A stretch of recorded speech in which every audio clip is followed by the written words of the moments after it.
Senate is reconvened, and I trust you enjoyed your sumptuous and brief lunch. And the floor is passed to Senator Andre Lewis, Senator for Labour. Please proceed.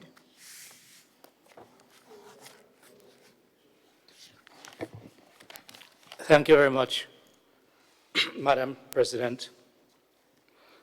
And on this bill before us, my understanding, and I'll start from where my colleague on my side here, colleague Sinclair, made an observation that it was 2 holidays, bank holidays, that we're trying to bring in.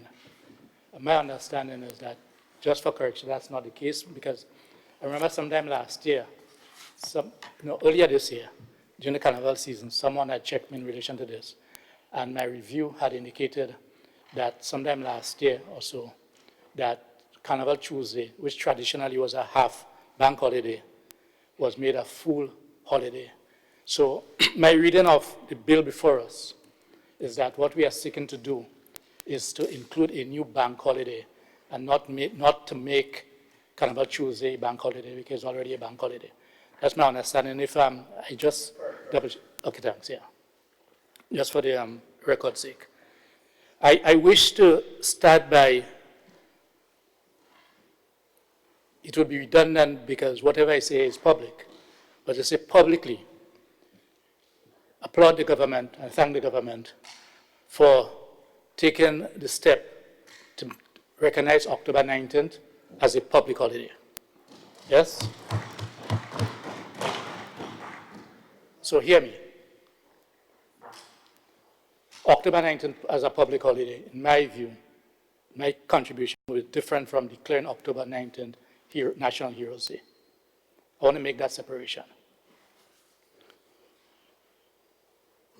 I have listened to the contributions from many people, and even this morning here, from my colleagues on the other side. And there is a conflating of, on the one hand, it is said that National Heroes Day has nothing to do with the events of October 19th. And then it is said that October 9th, National Heroes Day, is to recognize what took place on October 19th. From all depends on who is speaking from the other side. And I wish to advance that National Heroes must not be, or should avoid as much as possible, open up the cans of worms that comes up every October month. I know it is 41 years, and I know that some have advanced that 41 years is a long time.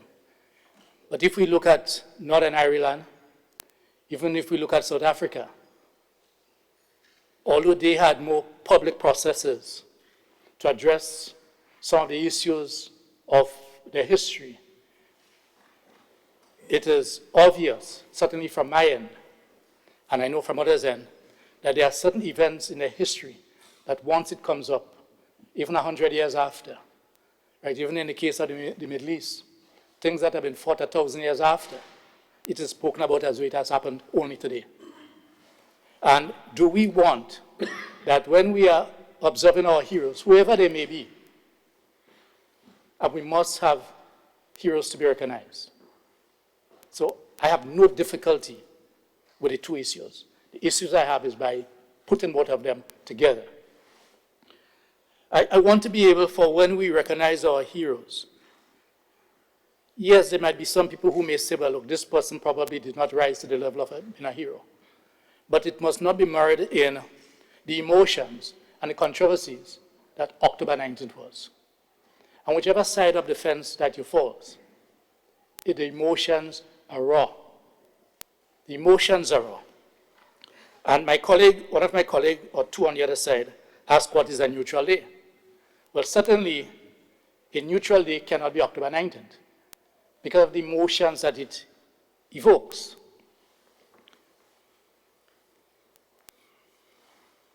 Be it Kirani's birthday, be it T.M. Marisho's birthday, These are not mired in controversies. These are not mired in our traumatic experiences. I want to be able, and a number of us want to be able, that when we are recognizing National Heroes Day, whatever national activity that is taking place, we will be free to observe it in a way, even with music or with a way, some place that the state does not feel obligated to decree to us that it should be done in a solemn manner or should be done in a way that there is no loud music or music in public spaces. If there is a hero from labor, we want to be able, on that day, to have an activity that may take whatever form. If there is a hero from sport, from the sporting fraternity, I'm sure that they will want to be able to mark that day, apart from the national activity, in some form that they do not have to be prescribed as to how it should be observed. I understand why it may have taken us so long to declare October 19th a public holiday. And I will put something on the table here. I am of the view that our current leadership at the highest level was best placed because of the time of birth and the time of probably non-direct involvement of the period of 79 to 83 to not carry certain emotional connections so that the people experiences, because, I mean, hundreds of years ago, Julian Fedor led his rebellion and revolution. And some of us may speak about it today as though we are there, they're making. But I'm saying for those who are involved in the leadership of the country, whichever political party that was there, and I'm speaking about from 84 to 2022, 2023, in some way were directly involved either on this side or 19th in a particular way. I don't believe that there will be much. The issue that I have been coming across, and I've spoken to people from all the different sides of the fence. And if we want to say that there are different sides of the fence, I think we'll be putting differences that we have, which may materialize itself at a certain given time in history, or that did. We have been able to live together. I've come across people who wonder how we are making it, who are wondering, well, wasn't this person on one side? Wasn't this person on the other side? How are they sitting together, serving on committees together, organizing? So I stand in complete recognition and admiration for the government, as I've said, for recognizing October 19th as a public holiday. So there's absolutely no doubt in my mind about this.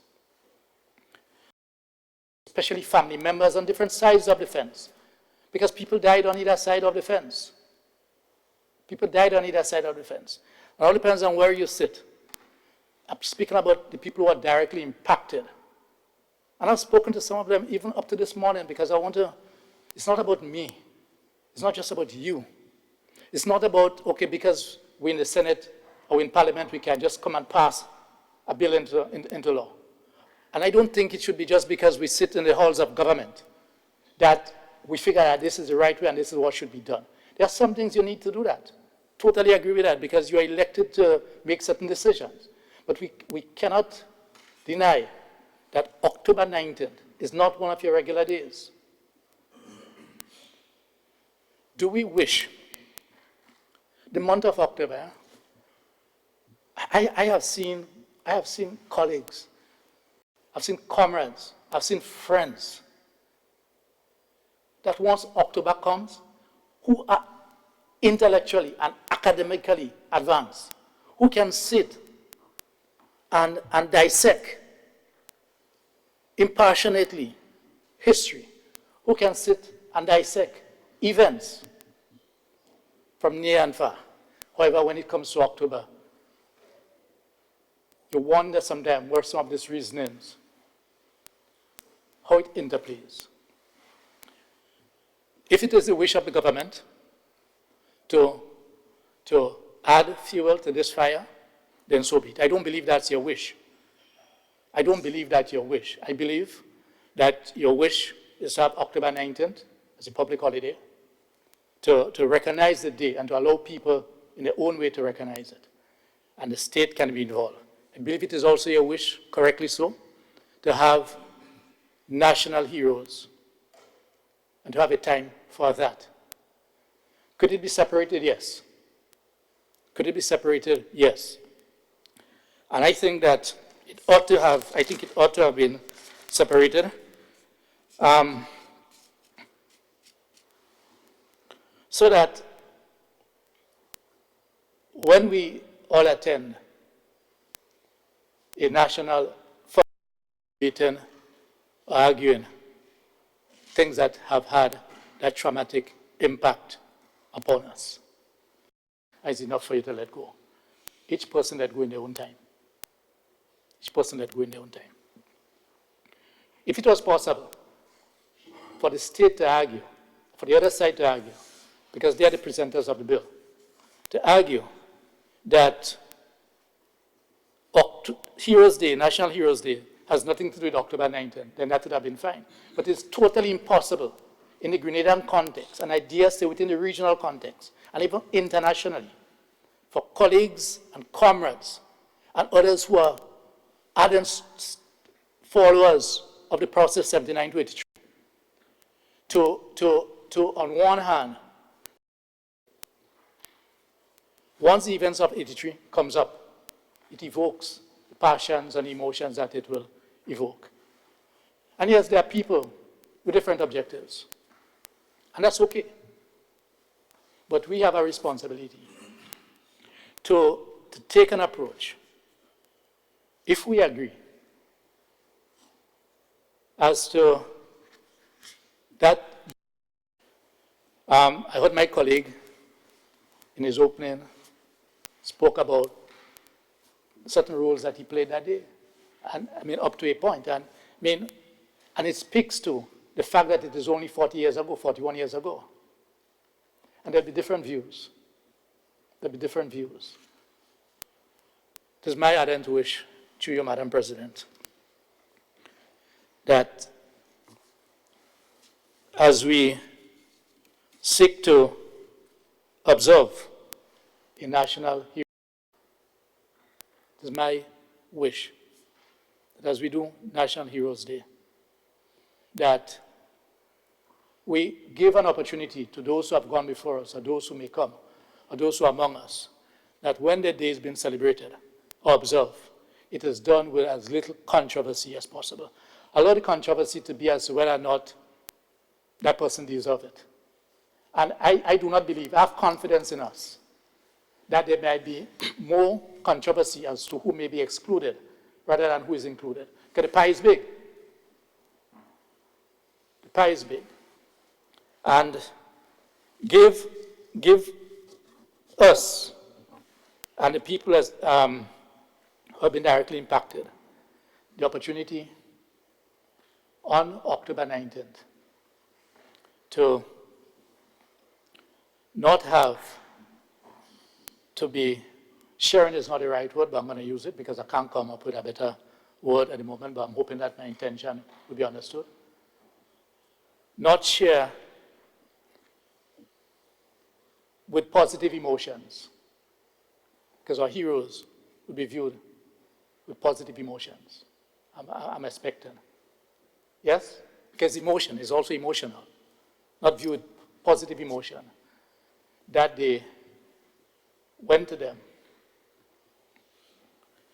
And especially in the context where there's a major outstanding, and because the colleagues on the other side have introduced it, I'm going to go there.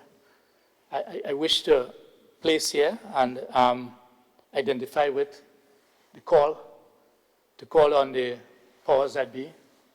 A lot of research has been done by the PBC leaders, etc., to help locate the remains of those on October 19th we have not been able to find. And therein lies part of the controversy. So I stand here. It was not my intention to go all there, but it is impossible to speak about these two matters on October 19th in the context in which it has been advanced by the presenter or the government side for what they have introduced, for us not to go there. Well, people deserve that. People deserve that. I know there are generations now that may not have been emotively involved, but it is for us to appreciate what the families on both sides, yes, and families on both sides, the families on both sides, right? The families, what it means for them on that day.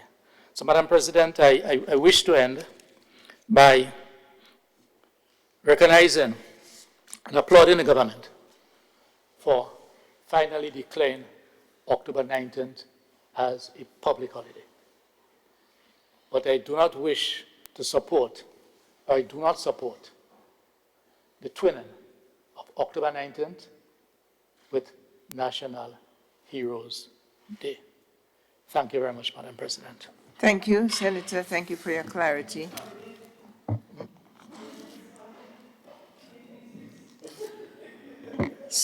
Senator David Andrew, you have the floor, Senator. Madam President,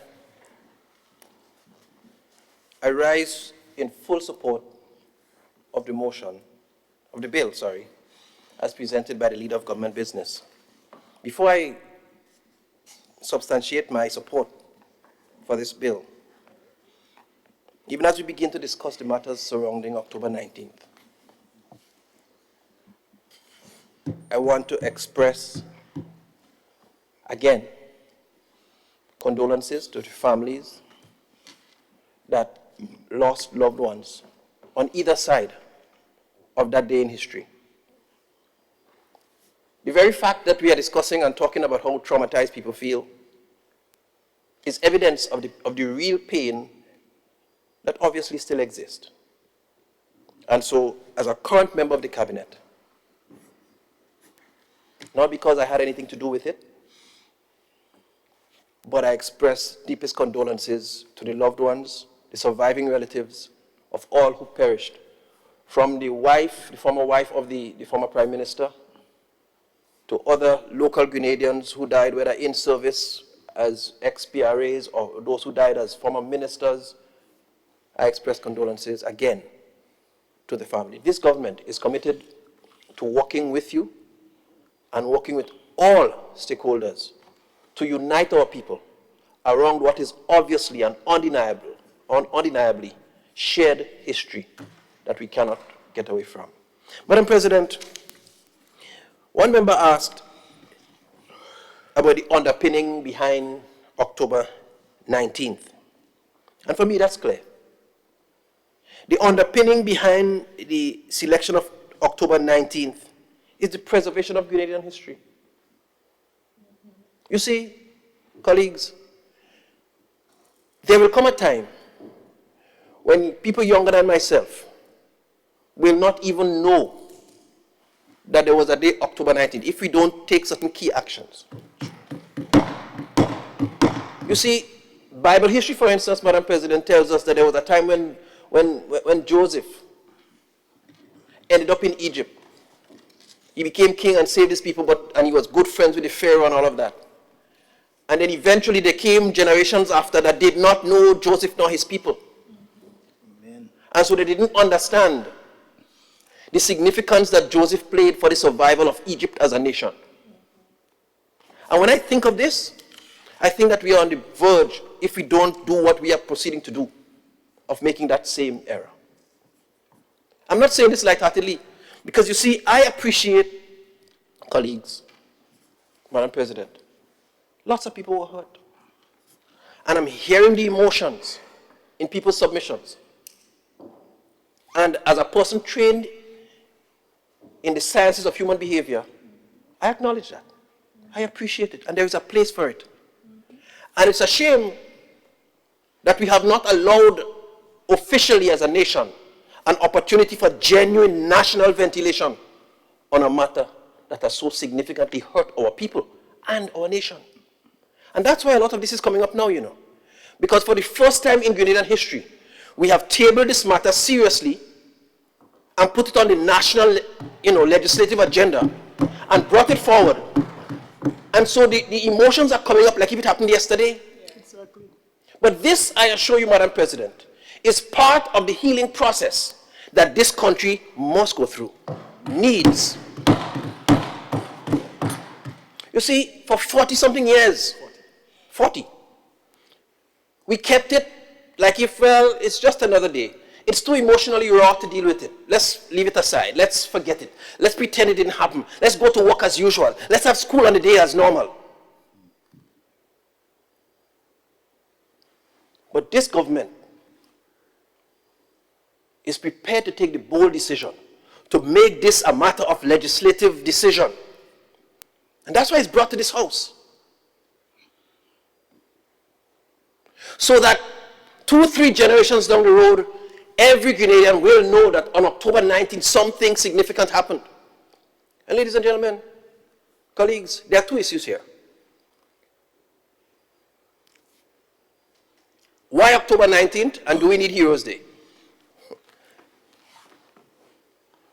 So why October 19th? I mean, we can all agree that we need Heroes Day. We have heroes, however we define them, however we select them, and those criteria are not publicly discussed yet. But however we select them, however we define them, however they will be defined and selected by the Grenadian people, we agree. We want to have our heroes. But let's look at October 19th. And as painful as it is, Madam President, days in Grenadian history, since our independence, and probably since associate nationhood and statehood. But it reflects a day when a sitting prime minister was assassinated. A day when sitting members in his cabinet were gunned down. That is extremely significant. You see, the families, with God's protection upon them, the surviving relatives will die. Mr. Lyden Ramdani reported that he was the last standing member who served in the cabinet. That was last year. I think he said that. I hope I'm correct about it. Somebody else? The last standing member of the cabinet. I think he said that. I'm quoting him. Okay, so there may be others. Stand to be corrected. But the point I'm making, colleagues, honorable members, is that in a couple of decades, a lot of the surviving family members who now hurt, which we must deal with, will be gone. What's going to be there to share the story, to mark this history, to mark this? And on October 19th, in my mind, the ultimate sacrifice was then believed was the philosophy that guided governance. Whether I agree with it or not, whether we agree with it or not, but these were the people in office. And whether they died defending or opposing, there were strong philosophical perspectives that at the point of governance there, they defended and supported.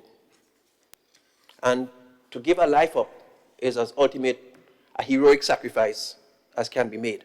And so for me, if there is any day that signifies heroes, or that tells a story of what heroic acts look like, it's October 19th. So it sets an appropriate context for that day.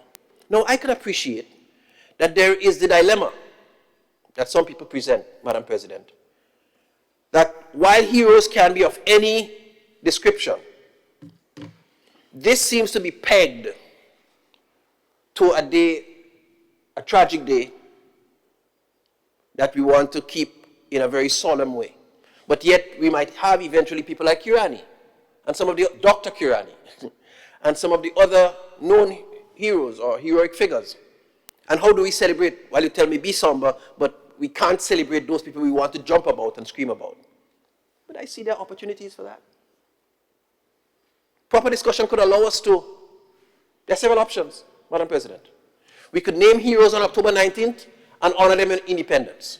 We can apportion the first part of the day for solemnity and the national services, and then have a certain time within which celebrations could take place. There are several permutations that, if we distill properly, could see that address. I cannot appreciate the dilemma. It doesn't have to be all or nothing. But I see we have a golden opportunity to do both. You see, some persons mention on the other side, we're perpetuating a divide. But I want to ask, what is creating the divide? What is creating the divide which is being spoken about? Are we talking about the hurt and the emotions that people are entitled to because they lost loved ones? Of course they're entitled to it. Do we want to crystallize them in that space? Psychologically, it will result in a pathological response as a nation, as a person, as a clinician. You don't hold people crystallized in some emotional space for longer than it's necessary for them to be there. In fact, you encourage them to debrief. You encourage them to express, to catharsize, to get it out. And so I appreciate all that's happening. The discussion, it must. The differing views, is that what creates the divide? But you see, Madam President, if this is what we are alluding to that creates the divide, it means we have yet to learn some of the important lessons that the revolution and its demise taught us. The need for tolerance, the need to respect opinions, differences, and dissenting voices. These elements contributed to the following revolution and the collapse in 1983. First October 19th celebration at the stadium. And they talked about the lessons that we need to learn. The tolerance. That even though Labour Senator may have a different view, I don't have to pick up a gun and shoot him. We condemn that. And we don't have to remain insular because you have a different view to me. And the revolution taught us the need for that. And if we don't take that lesson, and we continue just the way we're going and say, well, it hurts and it caused pain, so let's keep it there, let's leave it there, we are going to remain for the next 40 years in the same place. True. We don't want that, Madam President. And I'm hastening to add that this government is keen on working with all family members. In fact, we've made outreaches to the past PRAs, we've made outreaches to the families, and we have many more of these undertakings on the card to reach out to all of the family members and other persons who may be hurting, who never had a chance to engage at probably this kind of level, to be able to do that. And we are going to support this process till they feel sufficiently ventilated and that the bigger picture is seen. Because at the end of the day, the families hurt, yes, we appreciate that. But Grenada as a nation was hurt. Grenada, all of us as a Grenadian people, our democracy, our independence was traumatized too. And while we can facilitate the families in their grief and in their loss through a clinical process, how do we as policymakers take note of that? If not through policy, if not through legislation, to cement what is arguably one of the darkest days since Grenada's independence. We have to do this. But we are prepared to support the families. Madam President, I think we've waited much too long to get to this point. If we had this conversation 20 years ago, you think we'd have been in this place? If we had this conversation 20 years ago, we'd have had the same kind of outcry like we're having now. But you think we'd have been there? We wouldn't have been. We'd have been far more advanced. And so we understand, yes, it's a painful pill, but I see no better day than October 19th. We can discuss the permutations that will allow us to preserve all of the various interests that need to be accounted for. This bill gives us an opportunity to marry about the heroes, so that people understand it has to be something of significance. And whenever my grandson, I don't have any yet, down the road, or my great-grandson will ask one day, what happened on October 19th? Why they call it Heroes Day? And we'll get a chance to tell the story again and keep our history alive. So, Madam President, I fully support this bill, and as Minister for Education, with all of the pushes that we have made to advancing Grenadian history in school, all of this is part of what we have to embrace to help solidify and redefine our identity. George Bizan wrote, Grenada, the Isle of Conflict. But I think if we don't learn from the pages of the books that talk about the conflict, and we don't learn the conflict mitigation and conflict management strategies, we are doomed to repeat the same thing and create further conflict, probably volume 2. And that's not what we want. So, Madam President, having said all of this, I'm very satisfied to offer my full support to this bill and recommend it to my colleagues for their support likewise. I thank you very much. I thank you, Senator Andrew. First generation after the revolution. And I offer the floor to Senator Salim Rahman. Thank you, Madam President. I hope to be brief. A lot has been said, and I don't want to be too repetitive. But there are certain things that need to be said. One is that I would like to also join with my colleague Andre in commending this government for recognizing and identifying and putting it in its proper context. I was there last year at that first October 19th service at the stadium, and it was a beautiful event. It was an event of healing. It brought emotions and tears to many people. And even for someone like myself who was a lot younger, you could feel the emotion in a lot of our elders and you could see it. It was very important. I'd like to commend them for that.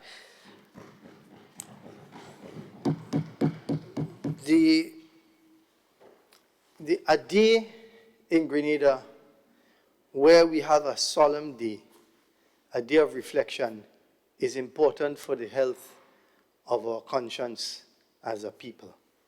It's not every holiday must be a jump up and a fete. And from a business perspective, every time we have one of those holidays, the day after, people don't show up to work. That's the reality. Because they need to recover from the rum or whatever it is they was doing, the activities, the exercises that they was doing. So we don't need more of that. We have that in Carnival and an abundance of that. We have that end of year, Old Year's Night.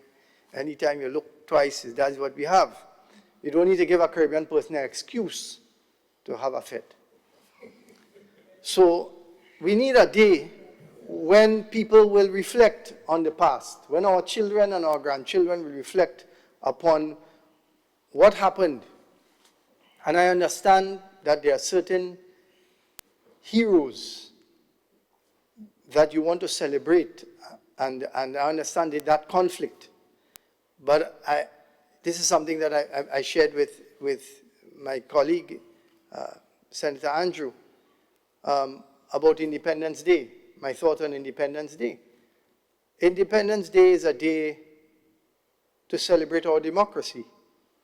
And if we want to recognize a living hero on that day and his contribution to our democracy, we can do it on that day as well. There's nothing barring us from doing that.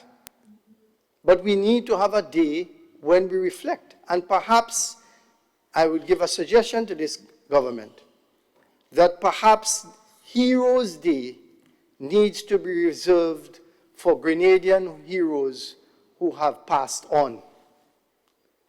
And when we are speaking about living heroes, we celebrate them on our Independence Day. And that could be a possible solution that could meet all the requirements of everyone. Independence Day is a day to be happy, a day to celebrate, and Heroes Day is a day, so our Governor General, see? So this would solve some of the divide, and I think, but we definitely need a day where Grenadians need to reflect, a day when we have events and we build it out. We mightn't have, if you had another day of fete, you know what to do on that day. People will find things to do on that day. The same thing they do on all the other holidays where they, you know, as I mentioned before. So that is my contribution. I hope that they can perhaps consider it. We don't need another fete day. I applaud the government for taking a bold step. It is something that they didn't have to do, and it is the reason why it's causing all of this discussion is because it is something that is still very, very raw in the minds of a lot of our elders and our people. And we are not going to be able to heal unless we address it. And finally, I want to mention that not because something negative happened on a day, it means you can't get good out of it. Because when you look at Independence Day of, let's say, the United States, people died for independence, to get independence, but they celebrate it every year, right? So we have to understand as a democracy and mature a little bit. But if it is that it is the feeling of the country that this is so sensitive that they don't want to mix the two, as I mentioned, we have Independence Day to celebrate our living heroes, and we have the solemn day of October 19th to celebrate our heroes that have passed on. I submit that for their consideration. I thank you. Thank you, Senator Rahman. Thank you for your suggestions to the government. And Senator Claudette Joseph, you have the floor, Thank Madam. you, Madam President. Madam President, I rise to lend my full, unreserved support to the bill before the House. Madam President, I first register my endorsement of the sentiments expressed on this side of the House, especially those expressed by Senator David Andrew. In fact, he has, by the contribution he made, caused me to be able to truncate my contribution because I was going to advance some of the same suggestions that he did in his presentation. Firstly, Madam President, from where we sit in government, and I will make bold to say from where I personally sit, in choosing a National Heroes Day for Grenada, I could not think of any other day but October 19th. Madam President, it is not disputed, either here or in the other place, that a National Heroes Day is opposition in the other place from memory. He said, and I quote, "A National Heroes Day is a necessary initiative." And of course, he added the but, because when you're in opposition, you're there to oppose. That's how some people see it. And I fully agree with him in that statement. It's a necessary initiative. And the particular day chosen was carefully considered for some of the reasons already advanced by Senator Andrew and my other colleagues on this side, and also, Madam President, because If you look historically, on almost all countries that celebrate national heroes, and I have some of them jotted down here: Jamaica, the Philippines, Cape Verde, Guinea-Bissau, East Timor, Indonesia, Mozambique, Paraguay, the United States, no, not the United States, the United Kingdom, several others. What they have in common, apart from having a national holiday, of that holiday is in nationals of those countries, for one reason or another, nationals of those countries paying the ultimate sacrifice, most times while serving their country. I'll repeat that. Nationals, that's the genesis. Nationals paying the ultimate sacrifice in service or defense of their country. And having chosen those days that coincide with certain colors, background, contributions are chosen and commemorated and celebrated on that day. But that's the genesis. We in Grenada, in choosing October, philosophically or not, with the people who were on the receiving end of the bullet on October 19th,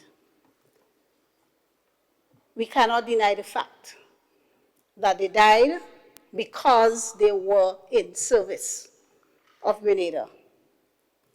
They died because they were members of the cabinet serving. They were members of the government. That's why they died. That's why they died. Some of them died in the way that they died. Not by crossfire, but by execution. So the genesis of October 19th as our National Heroes Day is well and truly grounded and accords with what happens internationally.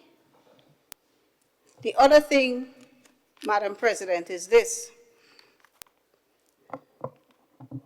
We need to forever cement and immortalize certain key days in our history. So just naming it a day, well, we don't have the option of two holidays. I think Mr. Rahman will agree with me on that. It's one holiday. We can't give two holidays. Because some, as Senator St. Clair points out, some already argue we have too many holidays. Madam President, one way of immortalizing what occurred on the 19th is by making it a day that our country will always remember.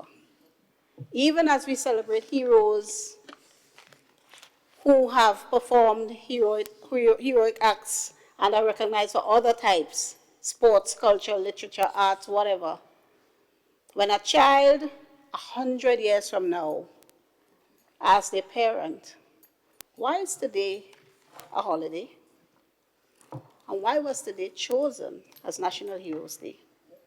The story that will be told will be what happened on October 19, 1983. Not that we're hanging on to it, but that we must never forget. And two, we must never repeat. We must never repeat. So we choose the day to remind our people where we were in that moment, how we are transitioning, and how ultimately we will transcend that moment, while never forgetting the lessons. Because, Madam President, if my memory serves me well, there was another massacre in Grenada on another October 19th during Fedor's rebellion. If my memory of history serves me well, this wasn't the first October 19 tragedy on this land. We don't remember the other one because we never cemented, we don't cement these events in history. And as we mature, so we repeated it.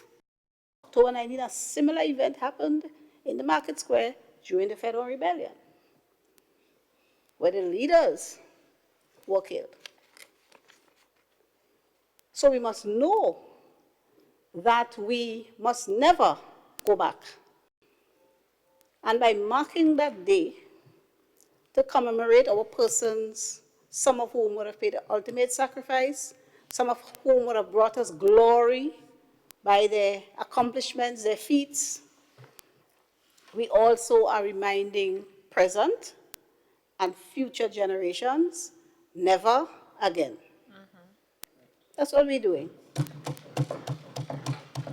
So, Madam President, to suggest that we choose a neutral day with no particular significance, to me, would be, with all due respect to my good friend, Senator Horsford, would be an act of cowardice. You're just, going neutral, straddling the fence. Well, guys know what happens when you straddle the fence for too long. Right? So, the suggestion of a neutral day or another unnamed day, I think that is not the kind of, no, that's not the kind of leadership that the Grenadian people bargained for. No. And while we may say, okay, choose Mary Shaw's birthday or choose some other day, those days, with the greatest of respect, do not ring true to Mary Shaw died on October 19th, I think. Yes, was it 1956 he died, or 58? October 19th. Check it out. Right? So that date has a lot of significance in our history. Right? So, Madam President, I endorse fully the sentiments supporting the bill. And I repeat, in our analysis, this is exactly the kind of day we couldn't think of a better day to undertake than October 19th. And I remind that sometimes you don't disagree with people in authority and leadership who are in leadership by election because you don't agree with decisions. A government is elected to lead and to take decisions. And I don't, Madam President, understand the opposition now when we declared October 19, 2023 as a national holiday, National Heroes Day, the first National Heroes Day, which we indicated would be commemorated yearly going forward. A lot of the people who are making a lot of noises now congratulated us, celebrated the idea, and participated in the event at the stadium. They were there. Some of them spoke. But all of a sudden, we come now to make good and to cement what we declared last year, pass it into law now, and it's all of a sudden happily participated and said at long last, October 19th is a holiday and better yet Heroes Day. All of a sudden, they're in a lot of grief and it's painful. What is painful about this decision? What? The other option is for October 19, 1983 to eventually die because it was all but dead under the previous dispensation. It was just another day where a few people went up on the fort, laid some wreath, sang a few hymns, and went back to work. They didn't even get a day off. They didn't even get a full day off. That is what October 19th was up to 2022. So what are we pretending about? If you so want the memories of the people we lost on that day to live on, how better to cause those memories to live on than to make this a national holiday, which was a call for decades. So, you know, the young people have a thing, they say, some people hate what they like.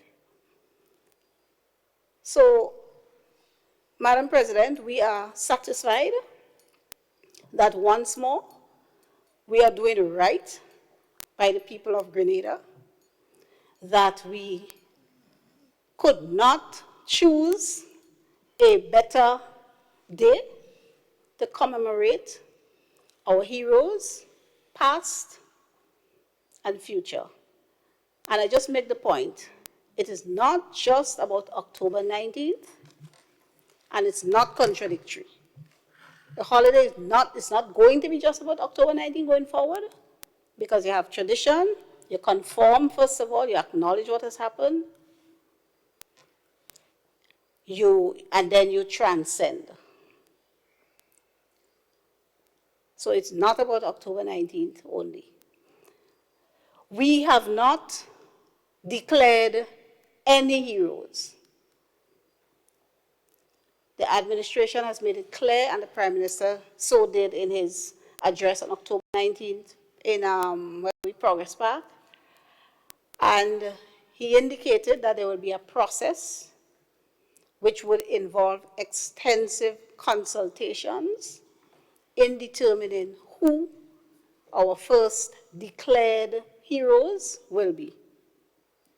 And we are going to set up a Heroes Park on the old Riviera site near Camohan Park, the part that the previous administration literally gave away, right?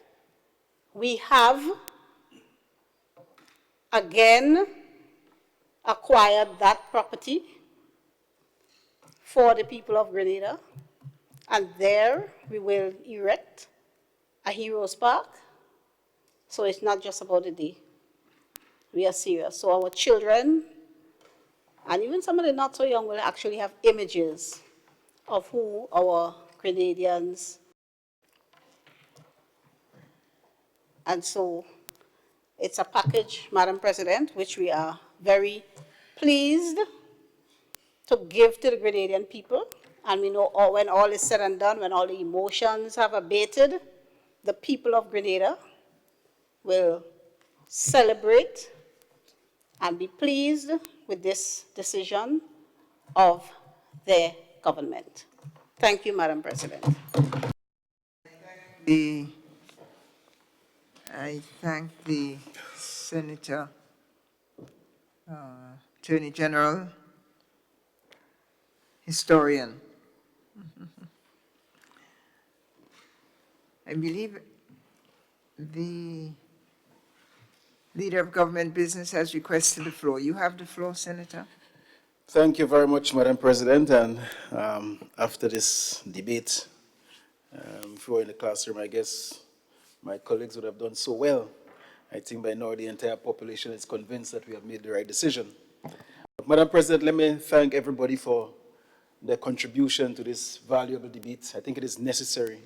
And I believe that having such a debate in the upper house augurs well in terms of going forward and people understanding what leadership is all about.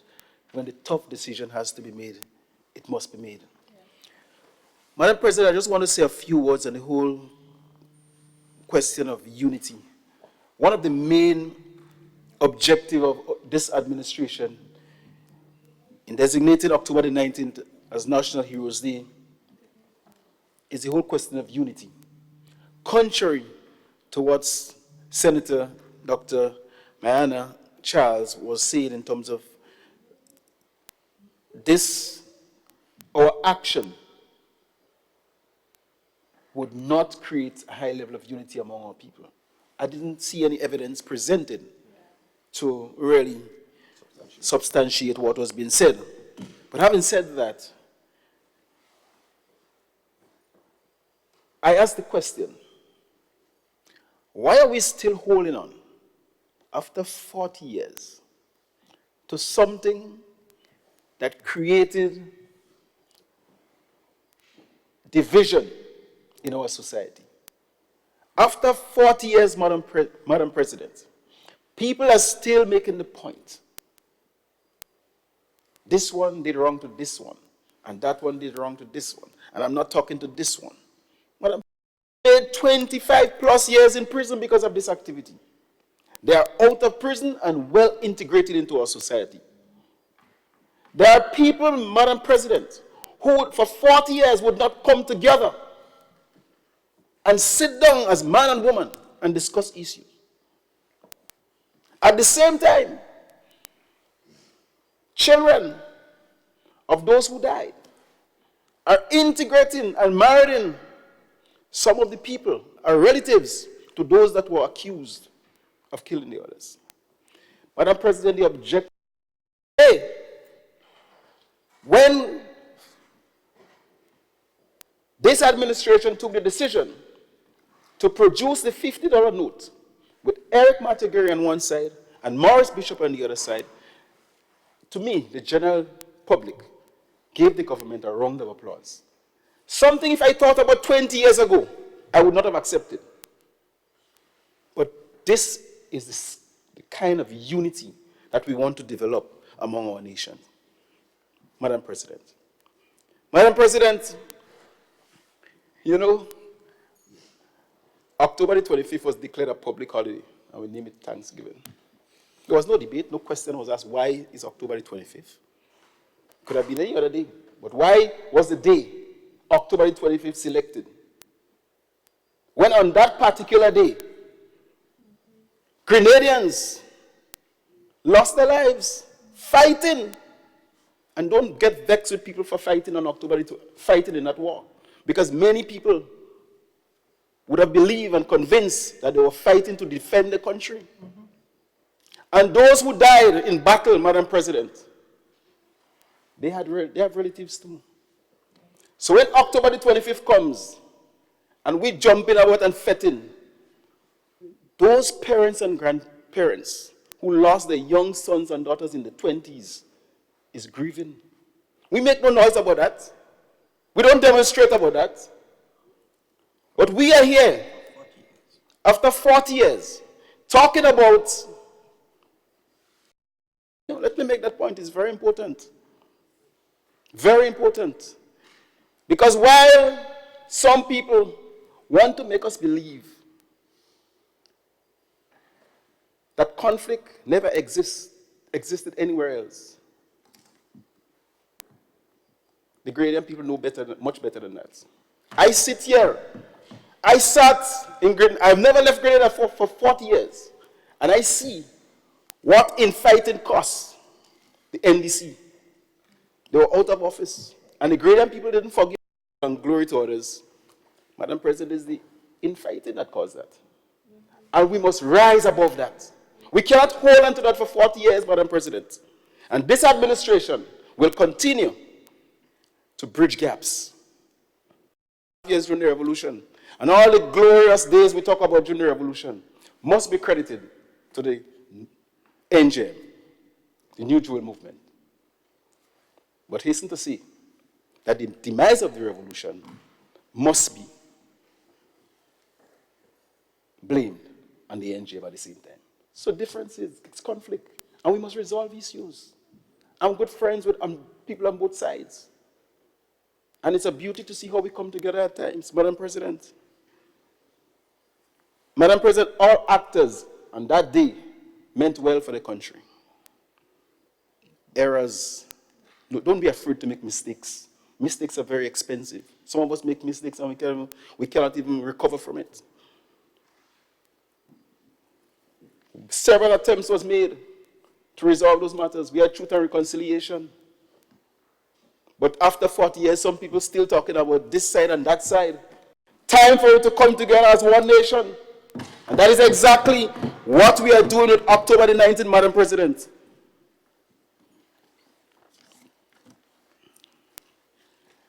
Madam President, in this House, I've followed Grenada politics from since the days of Uncle Gary.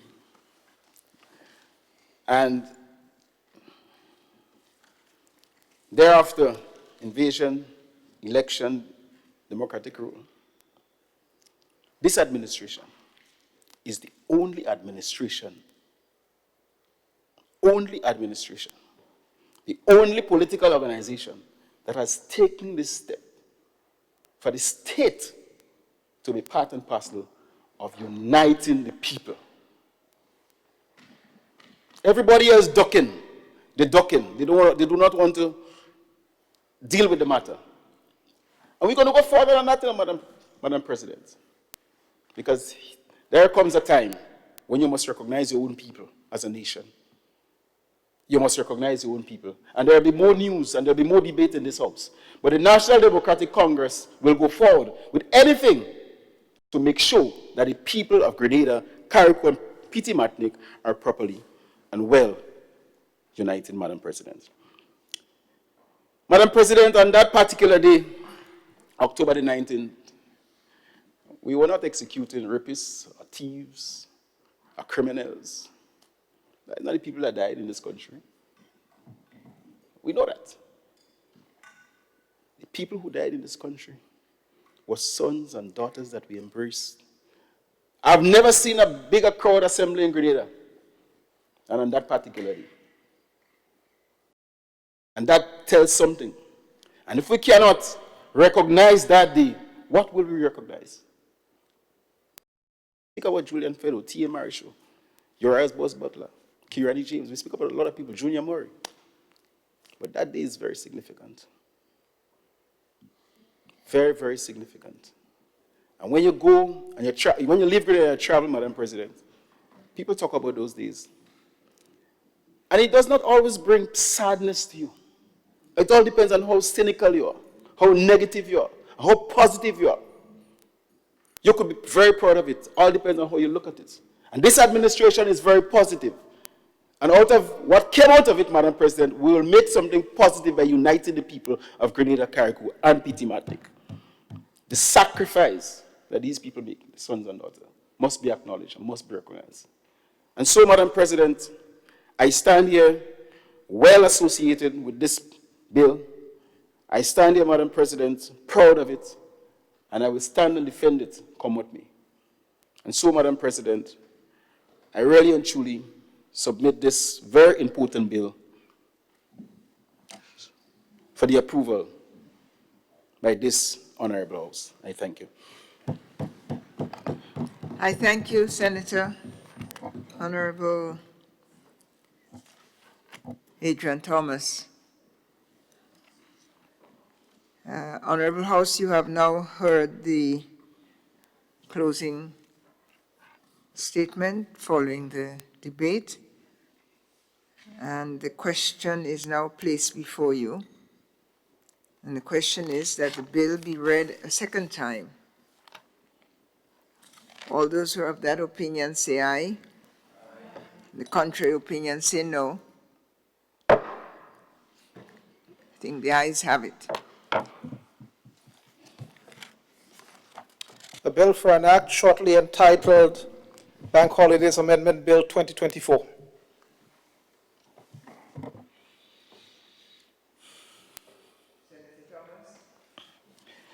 Madam President, I beg to move that the Senate resolve itself into a committee of the whole Senate. Is that this honorable House resolves itself into a committee of the whole Senate to consider the bill clause by clause. All those who are of that opinion say aye. Aye. Of the contrary opinion say nay. The ayes have it. I think the ayes have it.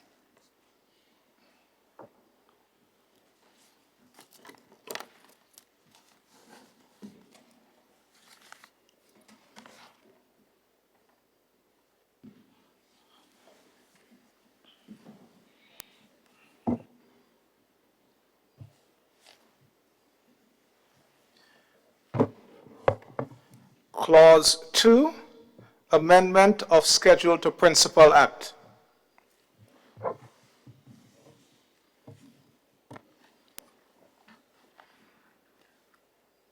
Honorable members, the question is that clause 2 forms part of the bill. All those who are of that opinion say aye. And of the contrary opinion say nay. I think the ayes have it. Clause 1, short title. Honorable members, the question is that the short title forms part of the bill. All those who have that opinion say aye. And those of the contrary opinion say nay. The ayes have it. Honorable Senator the Honorable Adrian Thomas. Madam Chair, I beg to move that the Senate resumes and the chair of the committee reports progress on the bill. Honorable member, the question is that the Senate resumes and that the chair of the committee report progress on the bill. As many as are of that opinion say aye. Aye. Of the contrary say nay. Ayes have it.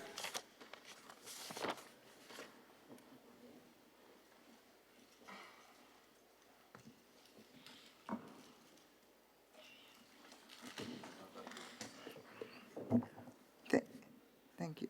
Honorable members, I have to report the Senate has resumed, and I have the honor to report that the bill was considered by a committee of the whole Senate and passed without amendment. Honorable Senator. Madam President, I beg to move that the chair's report be adopted. Thank you, honorable members. The question is that the chair's report be adopted. As many as are of that opinion say aye. Aye. Of the contrary opinion say nay. I think the ayes have it. The ayes have it. Senator Thomas. Madam President, I beg to move that the third reading of the bill be taken. Honorable senators, the question is that the bill be read a third time.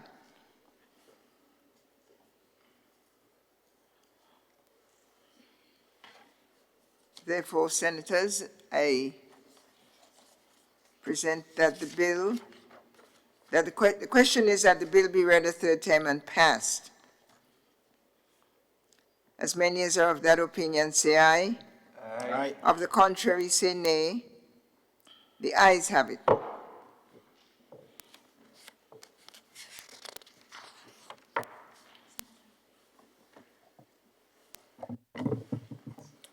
A bill for an act shortly entitled Bank Holidays Amendment Bill 2024.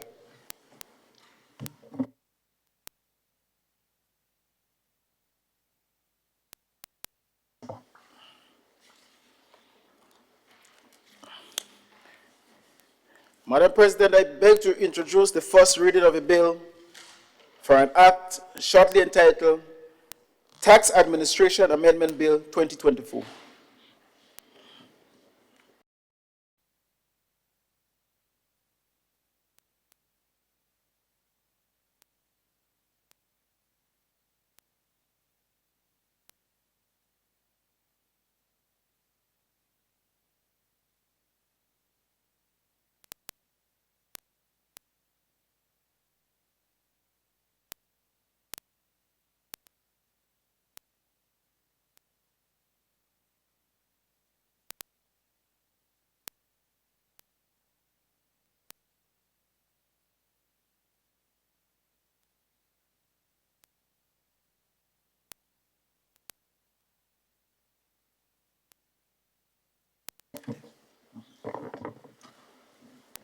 The bill which seeks to amend the Tax Administration Act number 14 of 2016, the Principal Act, to enhance the integrated legislative framework to combat money laundering and terrorism financing, shortly entitled Tax Administration Amendment Bill 2024.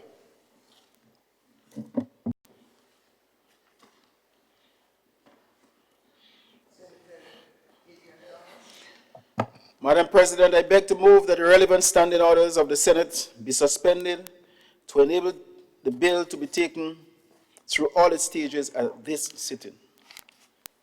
Thank you, Senator. Honorable members, the question is that the relevant standing order of the Senate be suspended to enable the bill to be taken through all its stages at this sitting. Please have it. Minister Thomas. Madam President, I stand here for the second time to bring this very important piece of document legislation into this honorable House to deal, Madam President, with one of the challenging issues that vulnerable nations like Grenada face.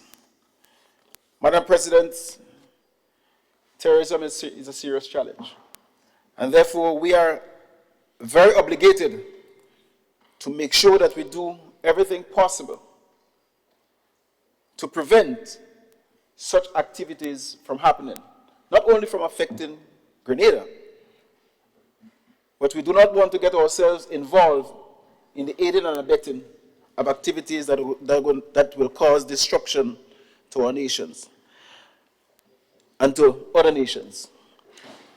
And therefore, Madam President, in playing our brotherly role in the global community, we bring this bill, the Tax Administration Act number 14 of 2016, to enhance the integrated legislative framework to combat money laundering and terrorism financing. Madam President, it's a very short bill, and it contains only 2 clauses. Number 1, obviously, provides for the short title, and the substantiative part of the bill is in clause 2, Madam President, which contains Madam President, its primary objective is to enhance the powers of investigation of the Office of Comptroller of Inland Revenue. 8A and 8B to section 27.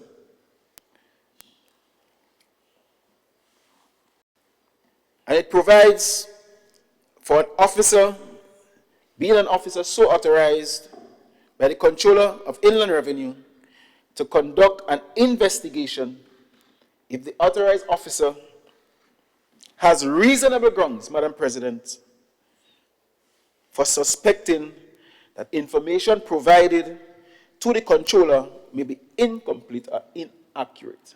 So some discretionary power is being called here, President. But it goes further, Madam President, to say and to indicate that the authorized officer will be required to serve a written notice on a person who has possession or control of any information are going to aid, Madam President, in solving the problem. Any book, records, or document which is relevant to the primary investigation, and the authorized office is empowered to produce a written statement evidencing the information received. As I said, Madam President, it's a very short bill, and I now commend this very important bill to this honorable House for discussion, and I seek the support of my fellow colleagues on both sides of the House. Thank you. Thank you, Senator. Honorable members, the question proposed.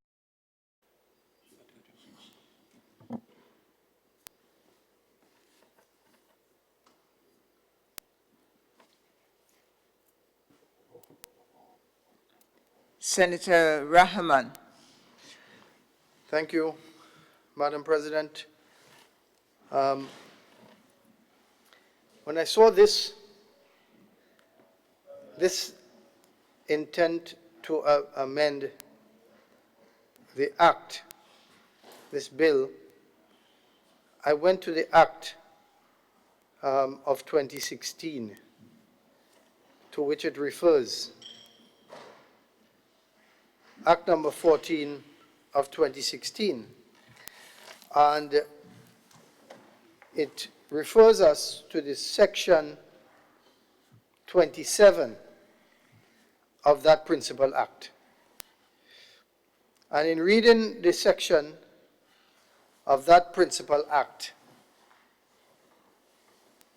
it speaks about access to information, assets, and land. And it starts off by saying that an authorized officer may enter a business premises or other premises open to the public without prior notice for an authorized purpose. So at first glance, I don't understand why the introduction to this speaks to money laundering and terrorism financing.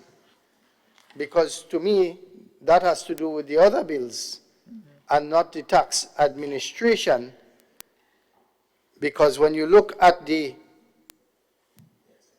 act that it is referencing and you look at the number 27, it speaks nothing to the sort. It speaks about collecting taxes and what the comptroller or his appointee is so permitted to do. It goes so far as to say, so I am at a loss for this. I mean, I have looked at this, and when you go to 27.8, which it references, so it says 8A.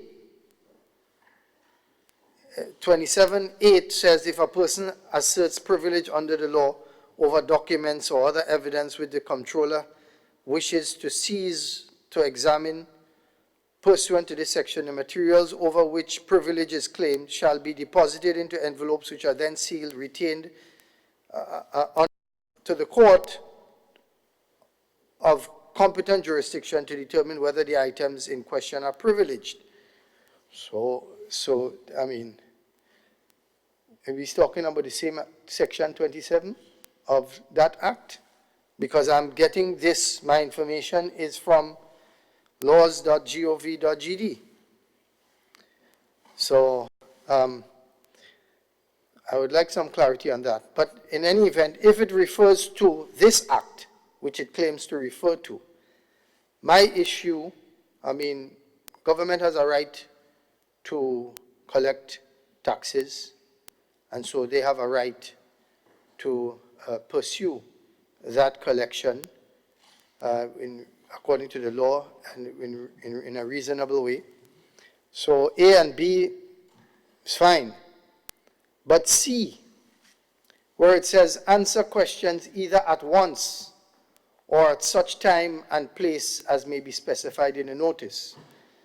Last time I checked, a citizen is under no obligation to answer at once. I believe there is a right to remain silent. So in any event, if you are seeking to get information out of a business person by interviewing them, most business people know very little about or large, have an accountant or staff that deals with the day-to-day accounts, clerical duties, updating. So what are you going to ask them? And what information are you going to get? So,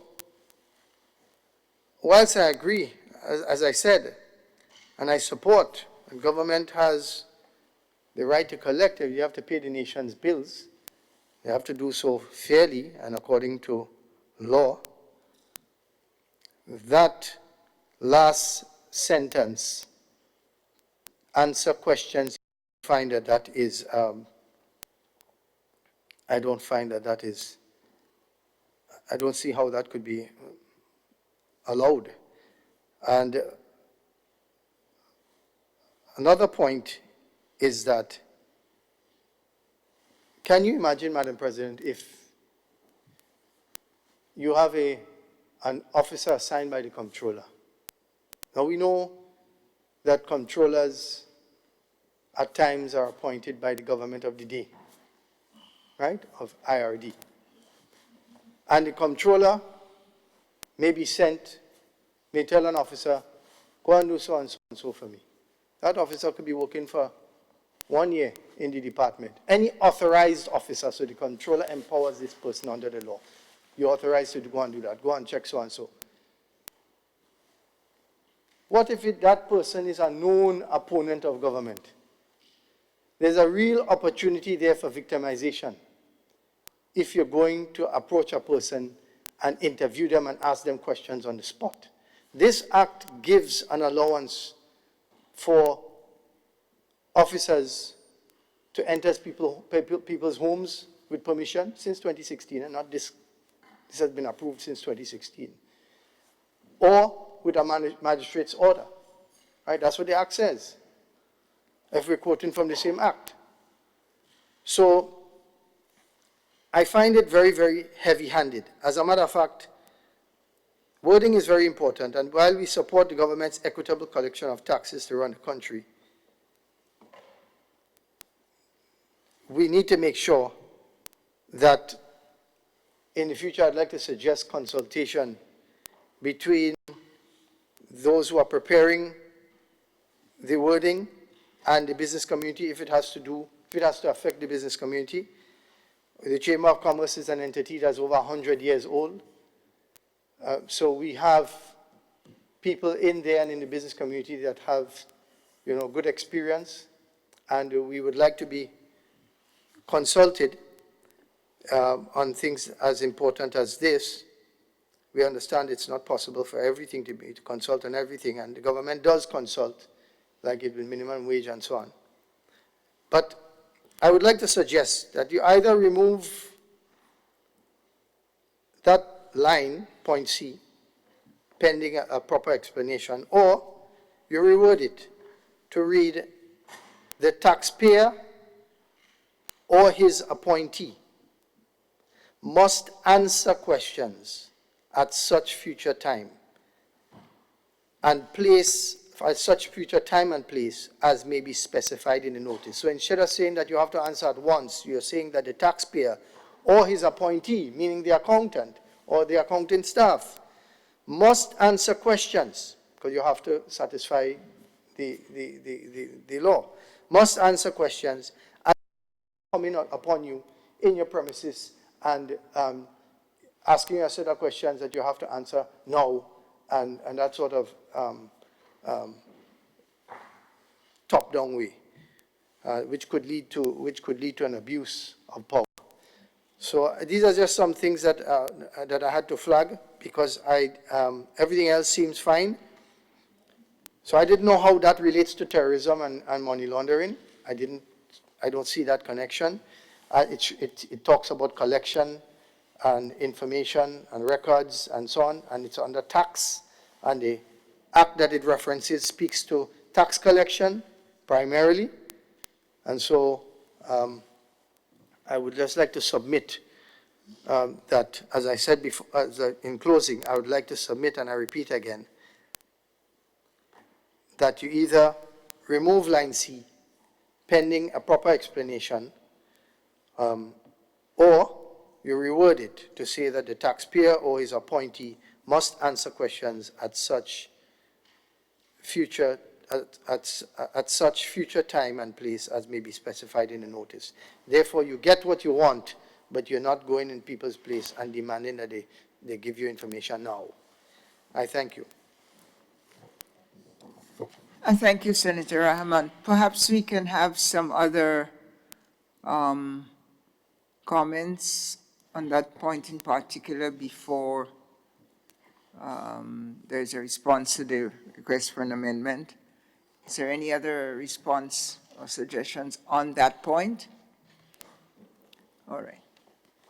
Madam President, I rise to lend support to the bill now before this Honorable House, the Tax Administration Amendment Bill 2024.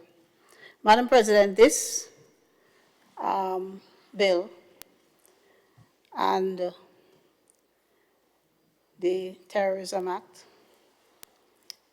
and what's the other one we're going to do? There's 3 of them. Proceeds of Crime Amendment Bill. All of these bills are connected with Grenada meeting its obligations under the mutual evaluations that must take place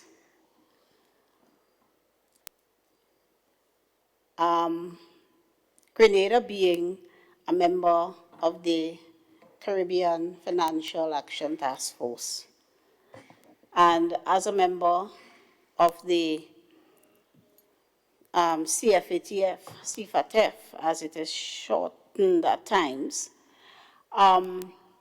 we are to be constantly evaluated to ensure that but are efficient and as robust as possible to combat the incidents of financial crimes, anti-money laundering,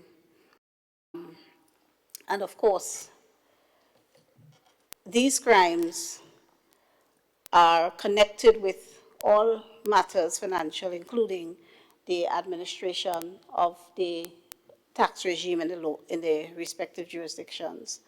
So in our last evaluations, that was 2021, we were to strengthen our regime by making certain amendments, and that applies to all countries that are part of the FATF globally. So this is basically what we are doing by making these amendments, and also a tax regime to insulate it further from the incidents of financial crimes. So that's what basically these amendments are. They are required for us to become compliant. In some respects, we are not compliant. In some respects, we are partially compliant. If we do not make these changes, and it's not just legislation, some policy, some are regulations that don't come here. It's a whole slew of measures we need to take to become compliant. The risk we run if we do not become compliant is that we could be adverse consequences to our economy when a country is blacklisted, the limitations on borrowing and so on. So this is what this is about. I just turned off in relation to the authorized agent having certain powers, and let me just clarify to this Honorable House that the authorized officer is a comptroller of Inland Revenue or any person authorized by the comptroller in writing. Let me correct that, not just any person, any employee of the Division of Inland Revenue authorized in writing by the comptroller. That person would be an authorized officer. So it's not just anybody. And Madam President, in terms of providing information under the amended Section 77, where an investigation is taking place. So it's not just in a vacuum. It is within the context of an investigation. And if questions are put and the answers are readily available, they can be given at once, as indicated in the legislation, or at such time and place as may be specified. So it is not that answers would be demanded of you that you indicate you do not have and that you must give. So if you have information required by the investigation, and you can provide it at once, you do. If you don't, you would be given a notice, as the subsection says, as to the time and place where the information is to be provided. So there's no harm or prejudice as such as feared by the Honorable Senator. Neither is there any opportunity as such for overreach or victimization, because the comptroller is the authorized agent, or a person working in the division authorized in writing. So there would be officers in the division authorized by the comptroller. And the comptroller is not subject to direction in appointing the authorized officer. Or when I say direction, I mean external direction.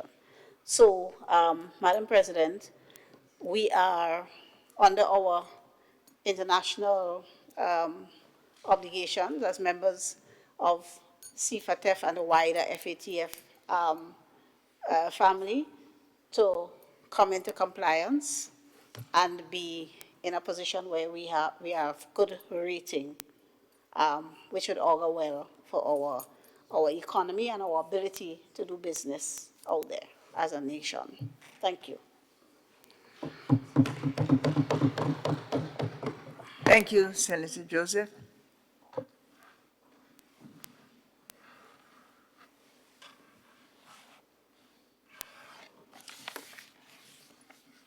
I see no further requests for the floor.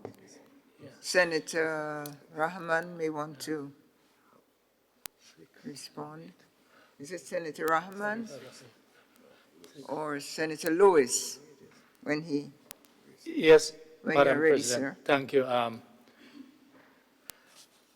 Just in conversation with my colleague on the side here, as part of what we are trying to achieve, and because you have already spoken, I'm using this to seek some further clarification on the side here. The principal act that we are looking at, Act 14 of 2016, on access to information, that's section 27. We are seeking to amend section 8 by putting an 8A. Yes? So help me here. But when we look at the principal act under 27, when we look at number 7, that's 7 before 8, it appears to be speaking about diplomats and those who may have immunity in the existing principal act. And number 8 seems to be referring to number 7, where you exert or you call for privileges under that protection. Yes? And therefore, we're having a difficulty as we're trying to sort it among ourselves here. How does the Amendment 8A ties in with this? Because we are dealing with privileges. Sure. Yeah. Could we do that when we resolve into the committee? Taken. We just, once you, okay, good. Yeah. Great. Minister Thomas. Senator. Thank you very much, Madam President, and I would like to thank the member on the other side from his contribution and the clarification we had from the AG. And therefore, Madam President, I look forward to this Honorable House understanding the nature of this bill and endorsing it for the sake of our country. Thank you, Senator. Members, the question is that the bill be read a second time. All those who have that opinion, the ayes have it.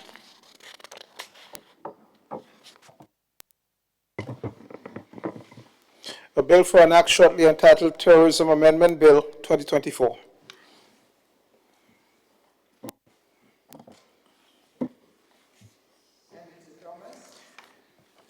Madam President, I beg to move that the Senate resolve itself into a committee of the whole Senate to consider the bill clause by clause. Thank you, honorable senators. The question is that this honorable clause by clause. All those who have that opinion say aye. Aye. And of the contrary opinion say no. The ayes have it.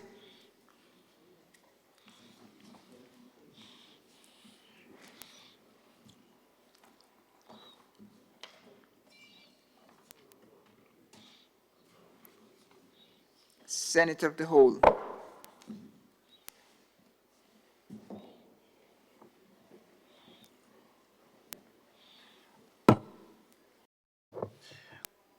Clause 2, amendment of Section 2 of Principal Act.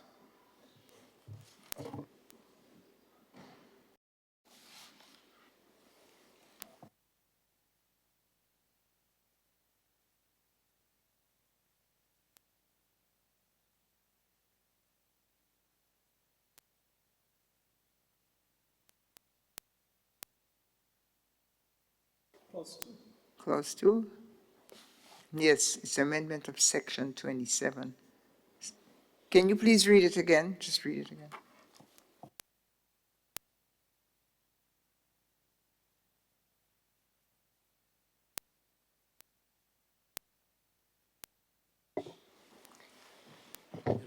Yeah, yeah. Thank you. Thank you, Madam President, or Madam Chair. Thank you, Madam Chair. So the second point that I had, my difficulty was with when we look at Section 27, right? If we are amending an act, the amendments need to tie back to the act itself. The proposed amendments must tie back to the act itself.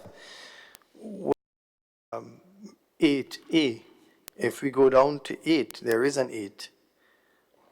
All right, it goes right up to 15 in that section. So if we go to 8 and we read 8, 8 follows from 7, which 7 speaks to, as my colleague was saying, speaks to diplomatic foreign missions and so on, and the immunity that they enjoy.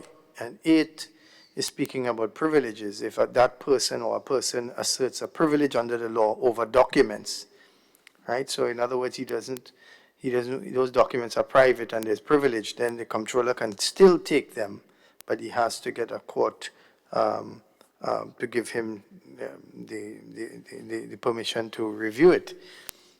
So how does that relate to what we're seeing here? How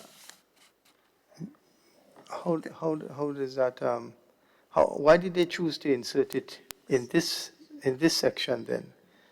And that's why I said I didn't understand what it was referring to in terms of the title of the bill. When you look at the explanatory notes in the very beginning, what this bill seeks to amend and what it says, I didn't understand how that tied in, but maybe it's just my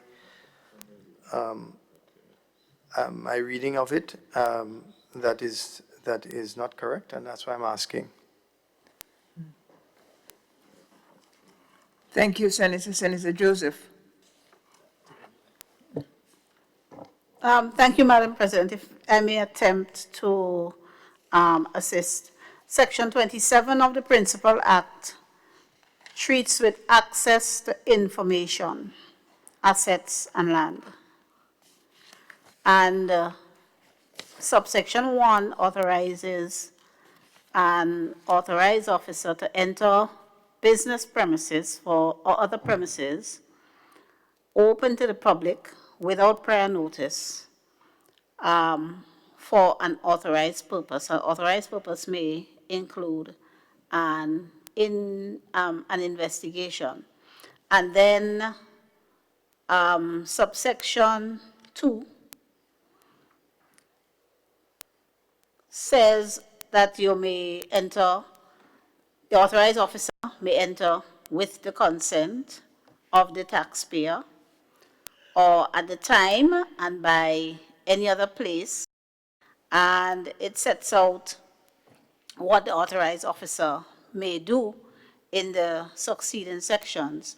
Section 7 exempts diplomats, and Section 8 provides for where a person is claiming privilege, and that will be the privilege under Section 7, the authorized officer may take the document in sealed envelopes.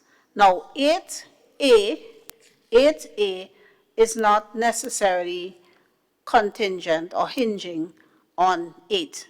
8A is a new section altogether. So it's not dependent on 8 or a follow-up to 8.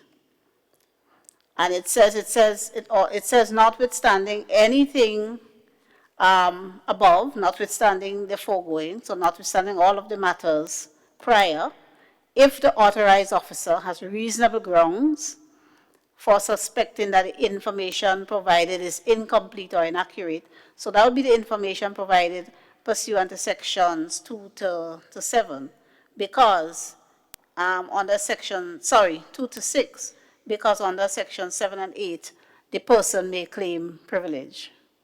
So if the information provided pursuant to the other sections are incomplete, incomplete or inaccurate, and a person has possession of or control of any information, book, record, or document which is relevant to an information, this is what the authorized officer may do. So that's where he suspects that they have not given all the information, or they have not given any at all, but they have it. Then he may serve the written notice to the person to provide the information within a reasonable time that will be stated in the notice, and make a record of the information received from such person in the form of a statement in writing. So that's basically, so it's not connecting with the 7 and 8 that deals with privilege.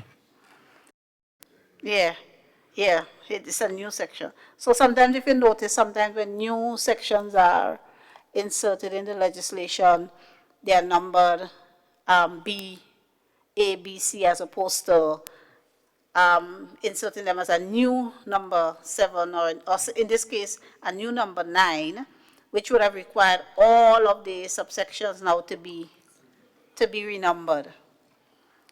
So as avoid renumbering from subsection 9 down, you number it 8, A and B, and they are inserted there. I hope that helped. First of all, let me thank you. So it fits within the first 6, yes. Thank you for that.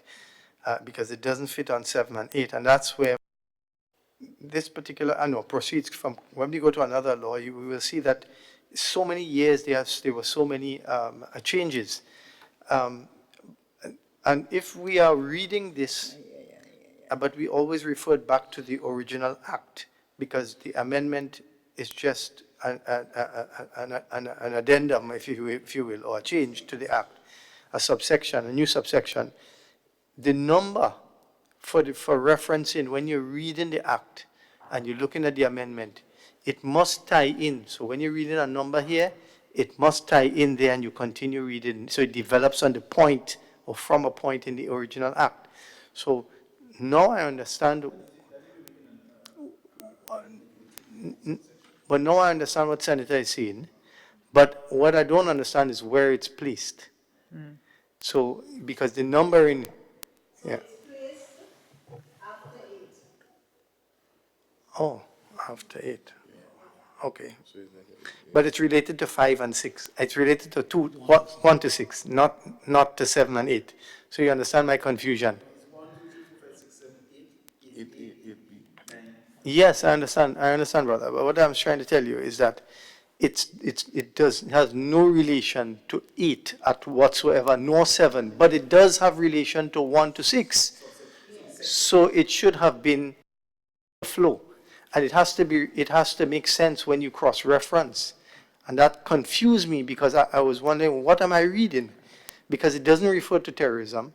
It doesn't refer to money laundering. It refers to tax collection. So I automatically took point C to be offensive. I mean, heavy-handed, not offensive. Yeah, so I understand everything now. I just still think that it doesn't fit. It's not, it should be 6A and 6B. I want to propose that then.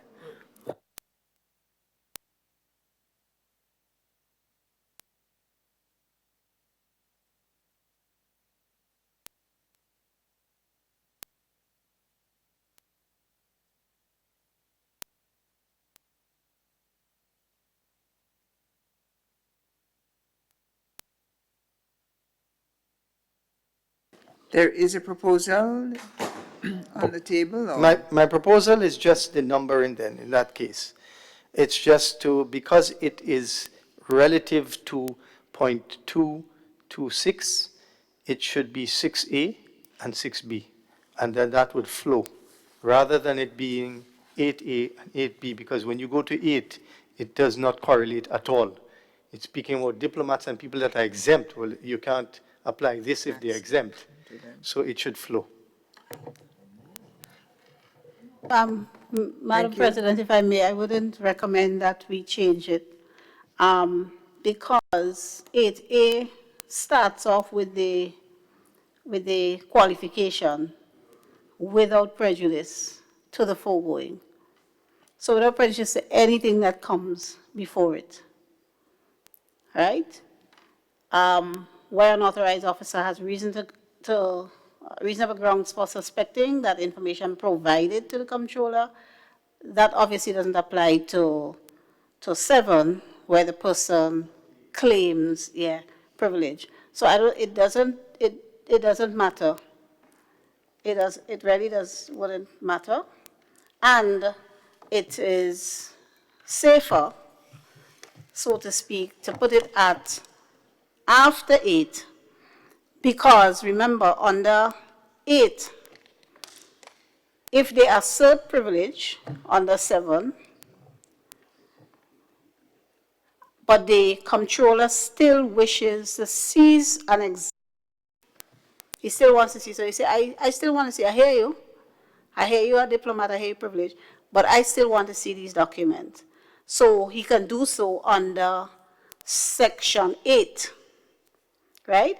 He takes them, he secures them in an envelope, and he retains them until after a court authorizes that they be open. So then the person asserts privilege under 7, the comptroller is not satisfied. Either they is not satisfied that they have privilege, or that the documents they are retaining are harmless. He may think that these documents would be helpful to his investigation, so he still wants to see them. So because of the assertion of privilege, he must then make application to the court to determine whether the items are privileged. And that's why it is properly placed at subsection B, because notwithstanding the privilege, you can still have a scenario where the documents are examined. But only in this case, a court must say these are not privileged. Anything, all of the above, where an authorized officer has grounds for suspecting that information provided is incomplete. So if you say the person claims privilege, the comptroller goes to court and the court sides with the comptroller and says, this is not privilege, you must disclose the information. When the comptroller gets it, he still finds that they have held back something. He could then kick in 8A. So that's why I would say it's properly placed there. Okay, thank you.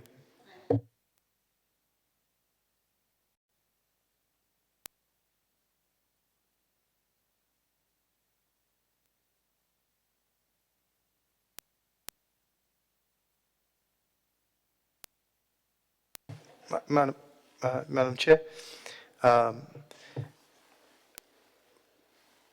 want to make sure, the reason why I asked all of those questions is to make sure that when we have and we agree on changes and amendments to the law, that we can go back and follow it later, and others who come after us can go back and follow it later. And also, it is in our best interest as a democracy. So that is why we went into these details, but I didn't want to take up too much time, so apologies for the time. Madam President, if I may, I think the senator is making a good case for a consolidation of our laws, because when you have consolidation, everything, all amendments are consolidated into one document. The last time that happened was in 2010, so we are due for one. It seems as though we have consolidation of the laws to make life easier. That was 1990. Yes. Senator, are you speaking about a concern? Last time it was done, it was both versions. The red ones you see there, that was 2010, and then the black ones was 1990. I guess we do both next time, but the leaning might be more to soft online, since our government has pretty much gone paperless. I'll step out of my role and endorse that because I of access. And secondly, I would like to just quickly indicate that I think we are having some computer challenges or internet challenges. I think we're not online, and you know, my documents are going on and off, so I'm not sure. If we have full coverage, just that you be aware of that. Thank you. Senator Thomas.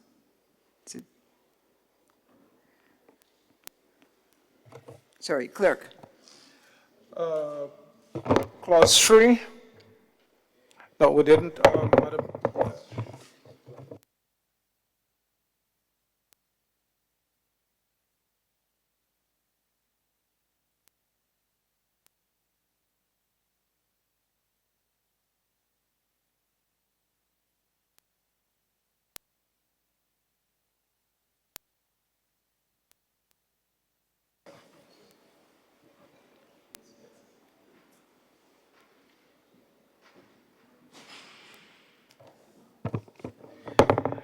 Clause 3, repeal and substitution of Section 3A of Principal Act.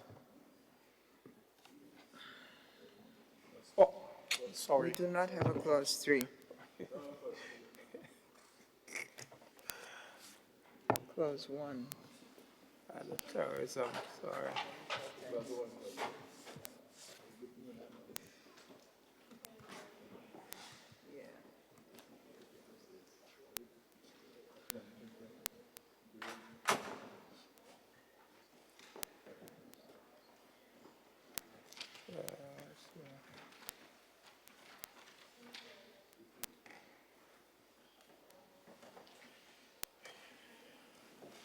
Clause 1, no, we do clause 2 already, so clause 1, short title.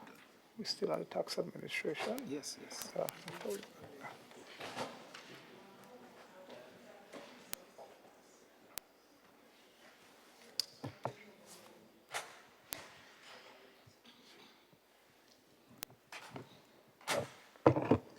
Clause 2, amendment of Section 27 of Principal Act.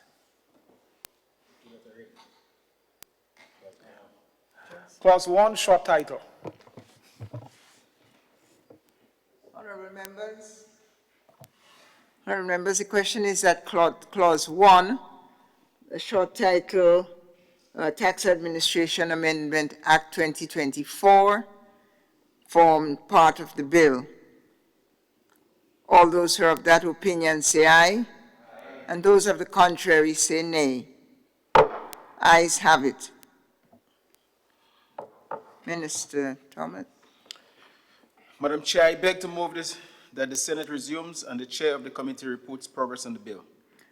Thank you, honorable members. The question is that the Senate resumes and that the Chair of the committee report progress on the bill? As many as are of that opinion say aye, and of the contrary opinion say nay. Ayes have it.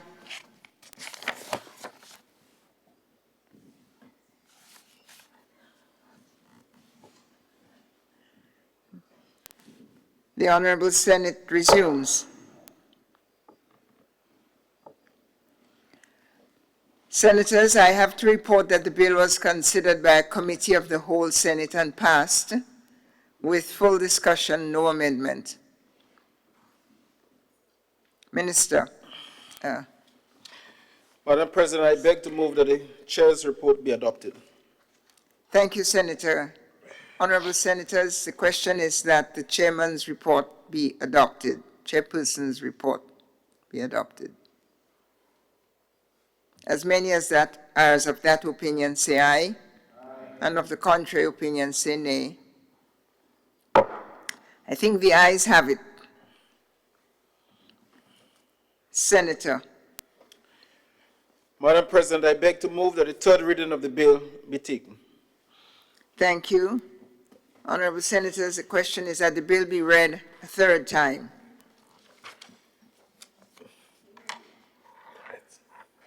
The question is that the bill be read a third time and passed. Senator Thomas, are you with Senator Joseph? Are you in? You're with us, and we could go forward now to the third and final reading.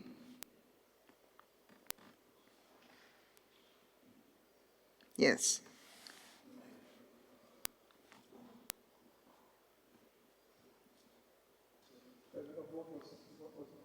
Yes, I have to vote. I'm waiting on her.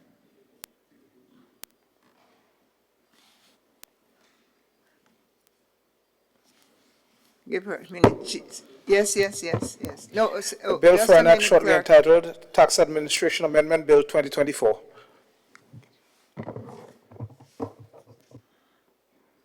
Senator Joseph, you indicated you were, are you interested in speaking, or can I proceed to the vote? Now that we have proposed the third and final reading of the bill, please say aye. And those who are of the contrary opinion say nay.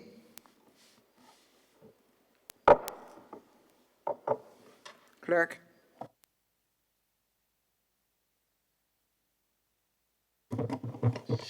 Bill for an act shortly entitled Tax Administration Amendment Bill 2024.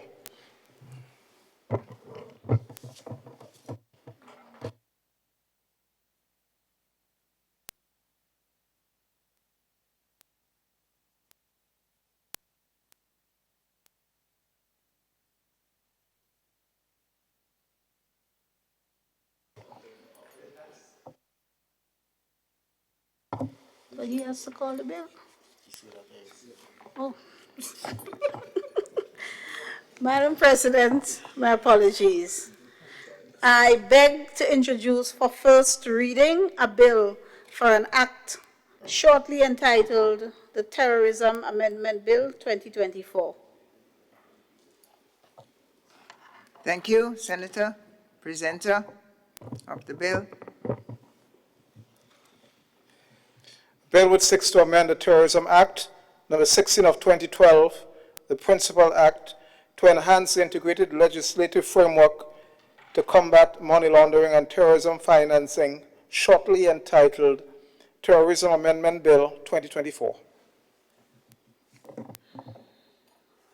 Madam President, I beg to move that the relevant standing orders of the Senate be suspended to enable the bill to be taken through all its stages at this sitting.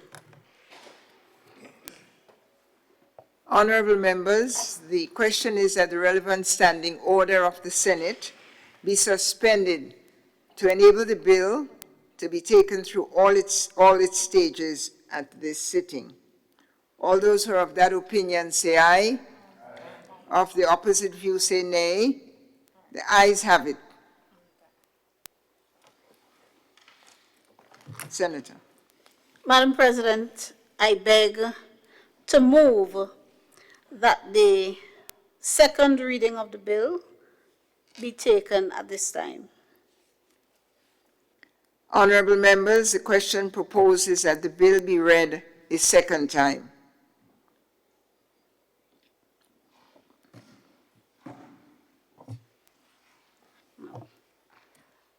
I'll speak more. Madam President, this bill, the Terrorism Amendment Bill 2024, is grounded in the same reasons as I explained during debate on the Tax Administration Bill. That is, these amendments are to ensure that we tighten our legislative regime and come into compliance with our obligations as a member state of the Caribbean Financial Action Task Force. The bill seeks to amend the Terrorism Act number 16 of 2012 to enhance the integrated legislative framework to combat money laundering and terrorism financing. This amendment bill has 11 clauses,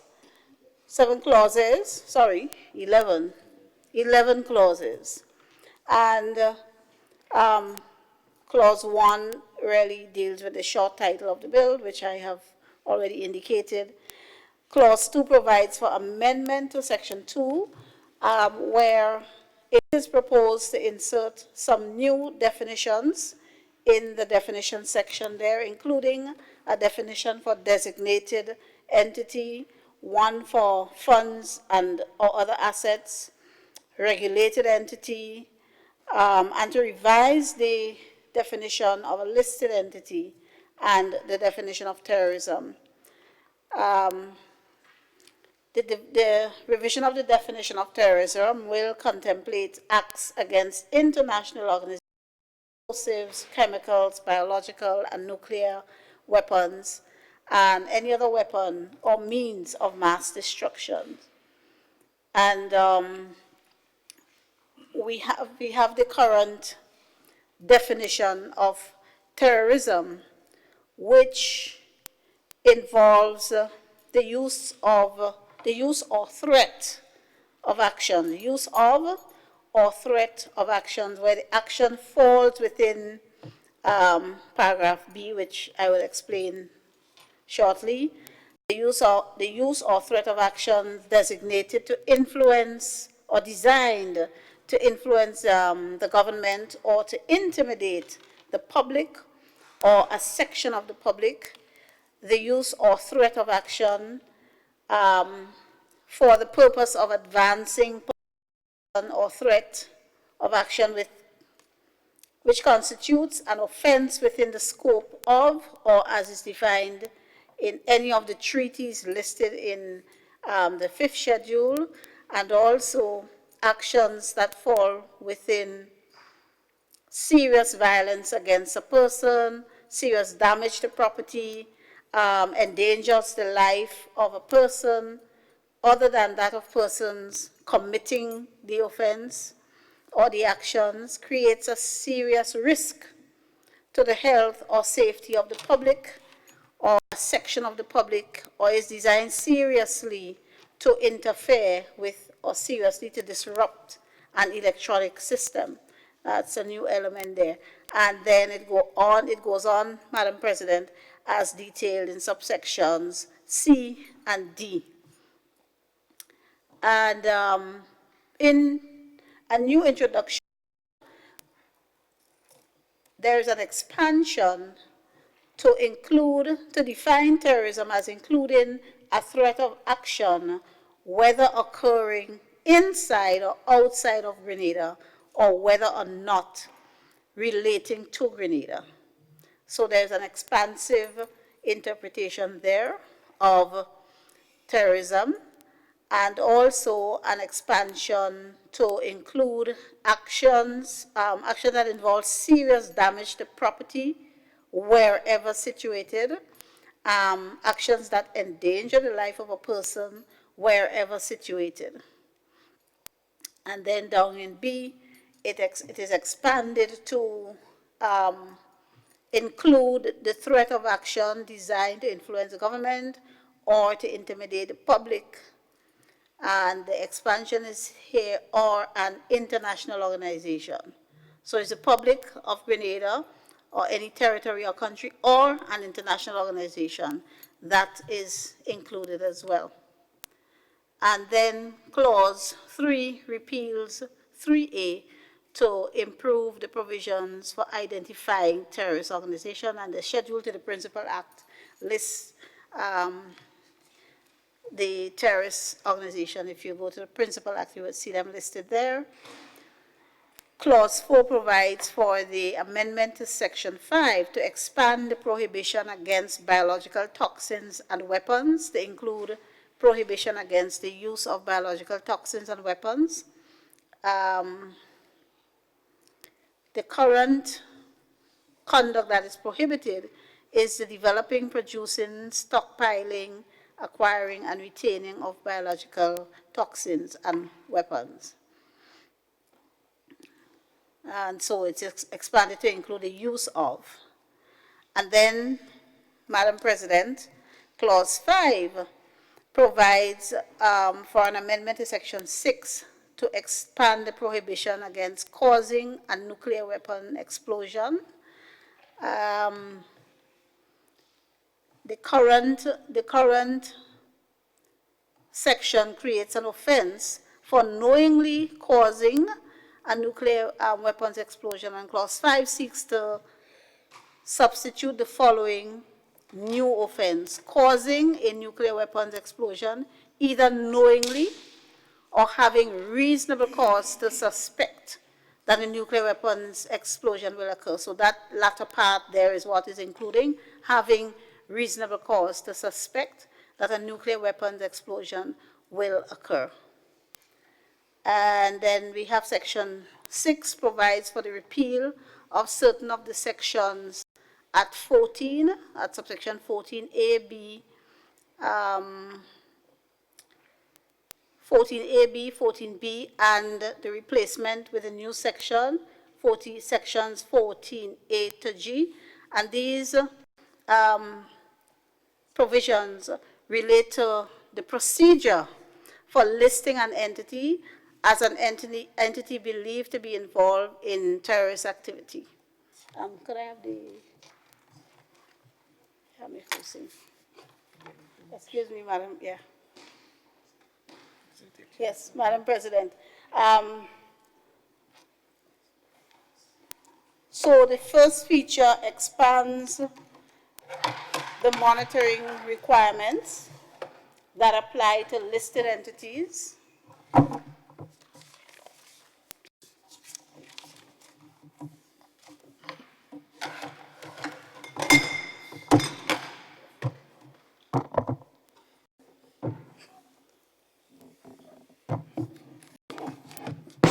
Thank you. Yes. Apologies for the interruption, Madam President. So yes, the expansion of the monitoring requirements that apply to listed entities and creating an offense for regulated entities who fail to apply the requirements and establish process for the Attorney General to remove an entity from the listing where there is no longer a reason to believe that the entity is involved in terrorist activities. And the details are in the various clauses to the bill. The second new feature empowers the Attorney General to notify the United Nations Security Council of the names of entities that Grenada has listed as listed entities to facilitate global supervision of the entity. Also, new feature empowers the Attorney General under the, let me backtrack, under the Proceeds of Crimes Act, the competent authority is the Attorney General. So there is a kind of link between the Proceeds of Crimes Act and the Terrorism Act.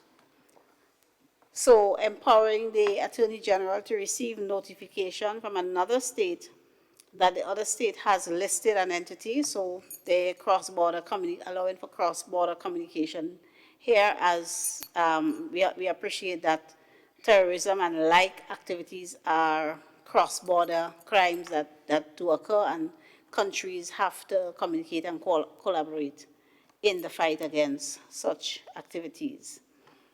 The fourth feature creates an offense to capture foreign terrorist fighters.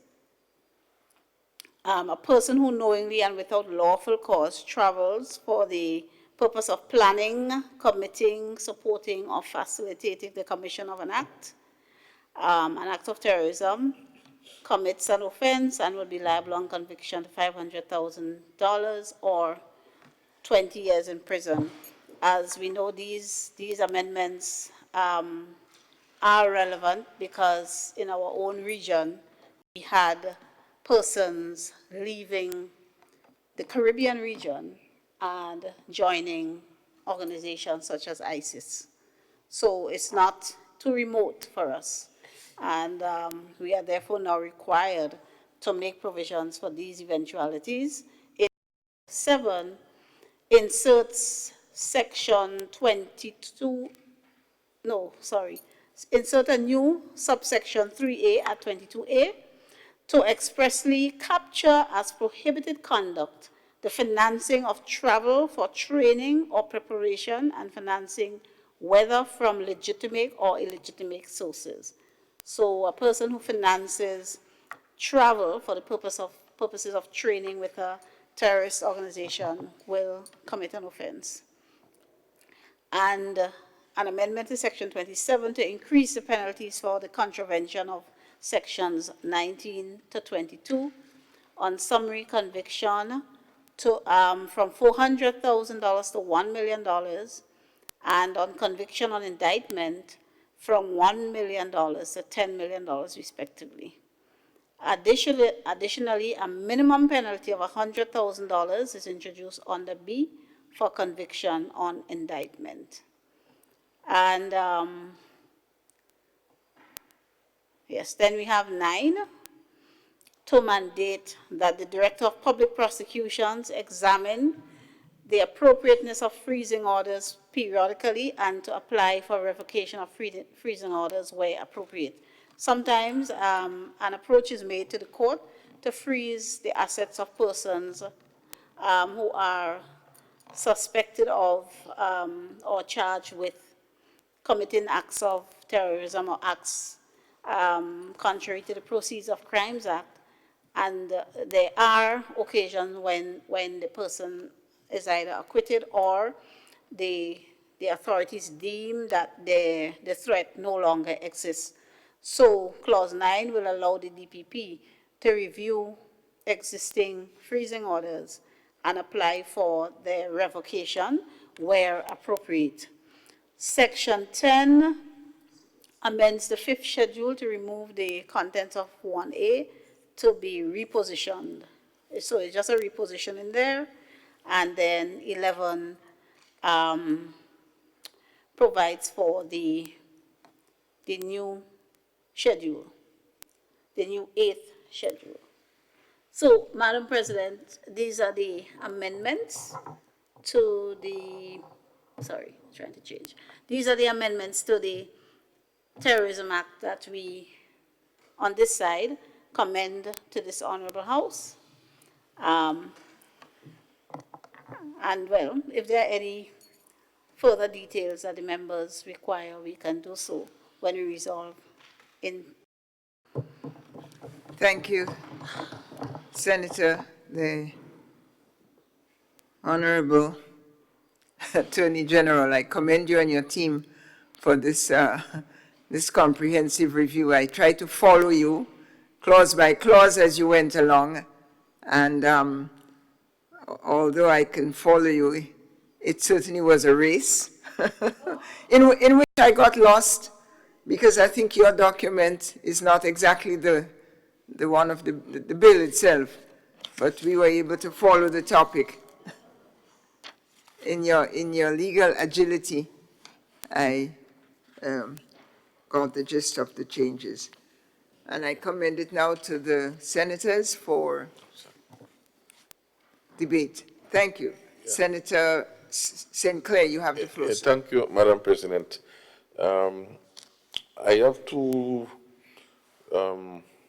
comments / inquiries, not the investigation.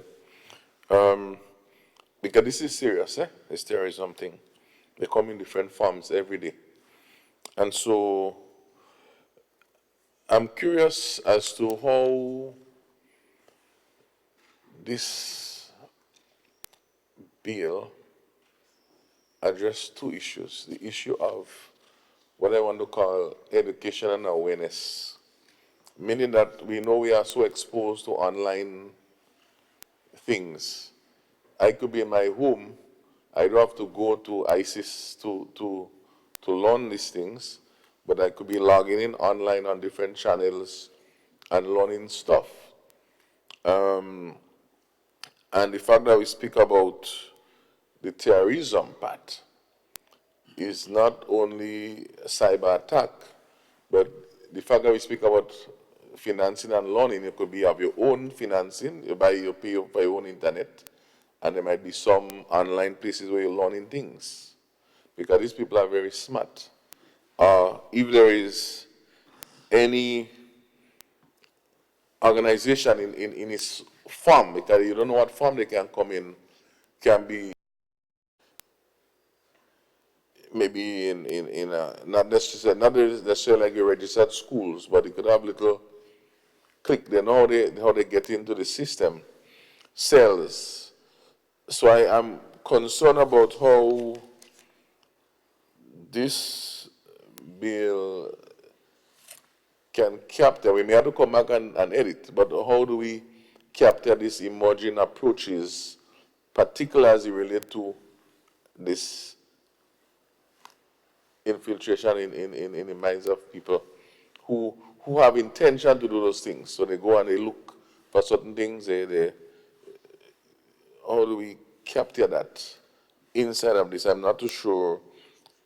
I think somewhere in the definition of terrorism, for example, someone willfully, purposefully searching the internet for these type of things, or facilitating this sort of education, how to make different things and so on. I to look at, I think that something should be catered for that moving forward. That's my main concern.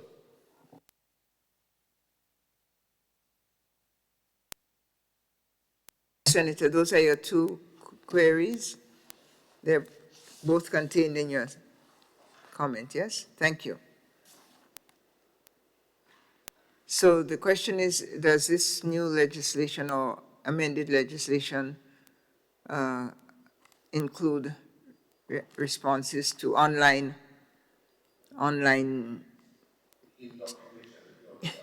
indoctrination and terrorist searches?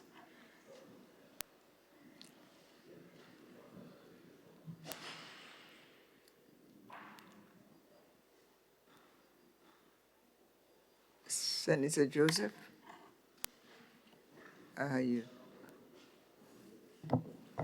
Madam President, I was just thinking, in accordance with the standing orders, the debate will continue. I didn't hear you. And we take those questions at committee stage. Okay, we have to go in committee stage? Yeah. I was waiting for committee stage because I recognize we could have just a quick observation that these are, as they did, and I might just expand on it. I don't think, although we are supposed to be an independent and sovereign, although we are expected to be, we are independent and sovereign nation, most of these things are handed down to us and we are expected to comply. Yes, I don't know, I know Grenada is part of the international community, but I don't know what we have to do with nuclear. Yeah, and I'm like, well, you know what it is, you know? And then I say, well, look, hold on, Andre, you know, who's get up at night and say, look, let me see how I can make Grenada safe, right? And rather than looking at something to advance more labor rights, spend time dealing with nuclear weapons. You know, I mean, that's the irony of it. You know, that's the irony of it, because, you know, as we are here, I could just ask on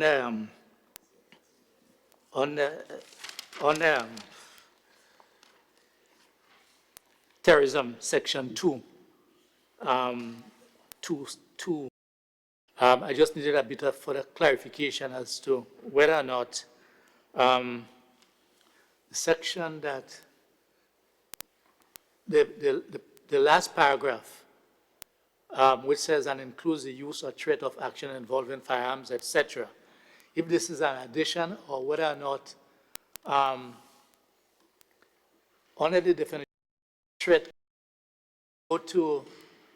go to Roman numeral,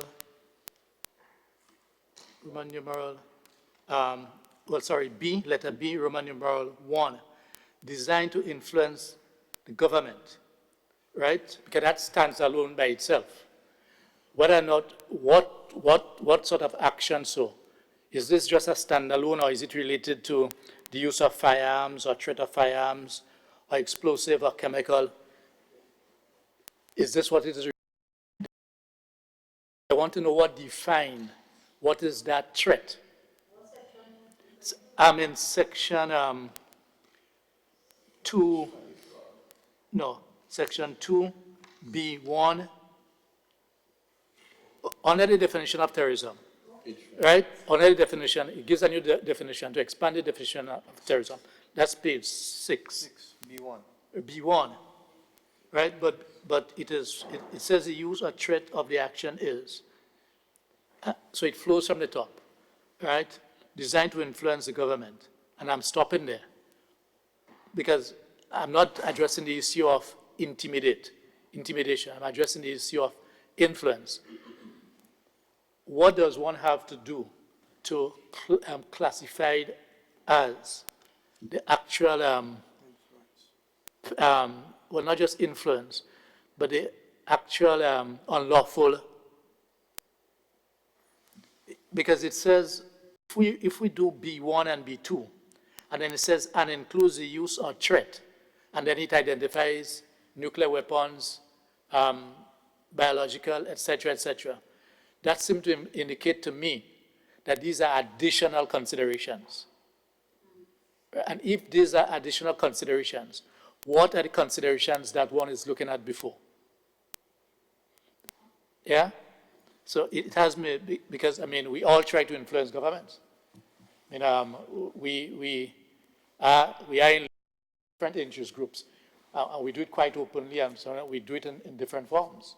So for me, especially if these are handed down to us from the outside, and you can have a ambassador from up north, right? Making quiet, we know the backdoor channels work. We understand how these backdoor channels work. So I would like to know, because outside of the use of firearms, et cetera, what can constitute an unlawful activity to deem one a terrorist? Louis, Senator Joseph, or you're still collecting questions? Okay.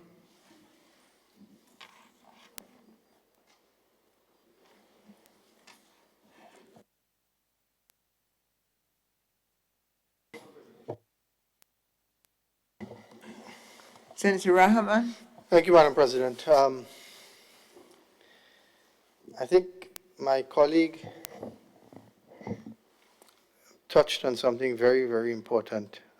In the definition, that new definition that they gave, it says the threat of action, whether occurring inside or outside of Grenada, whether or not relating to Grenada. I mean, our concern here is Grenada. And I don't mean to be selfish, but not outside of Grenada. That's why we meet that's what our democracy is all about. It's all about Grenada. And so if it says whether or not relating to Grenada, whether occurring inside or outside of Grenada, the use or threat of action, that word threat of action does not include action. It's just a threat. And then we move down to the same point that he's speaking, that Senator Andre touched on.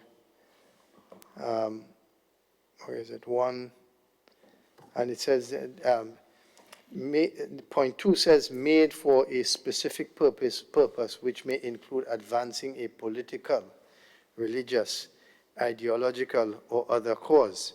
Maybe going after you. I mean, in South Africa, during the movement in South Africa, that was an ideological cause, and that was hugely unpopular at the time.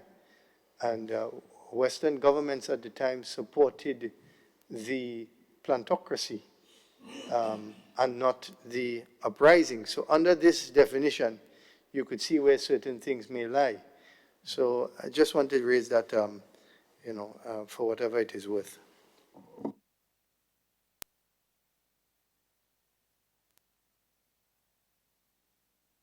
Thank you, Senator Rahman.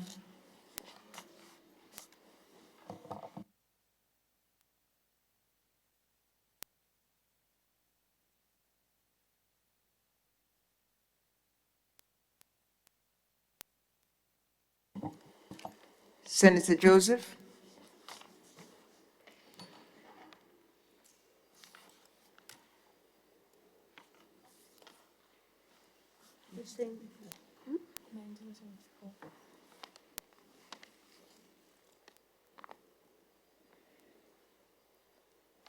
Right.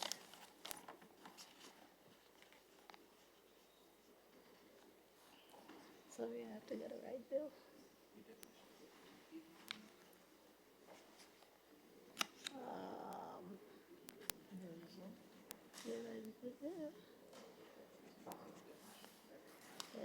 There's a different than the second one.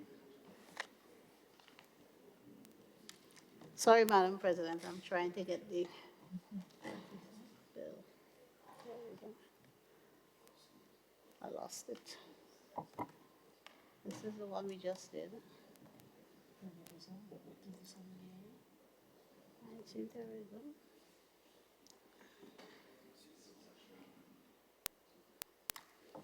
And there's. Oops.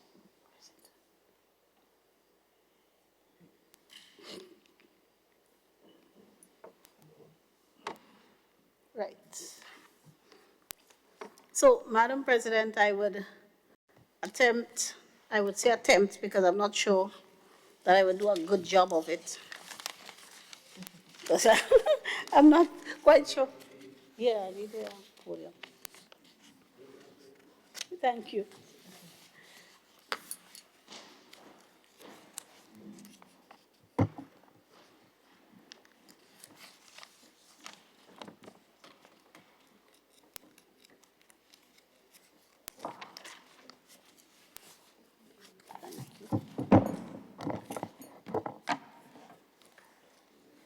So, Senator Lewis, I understood you to be asking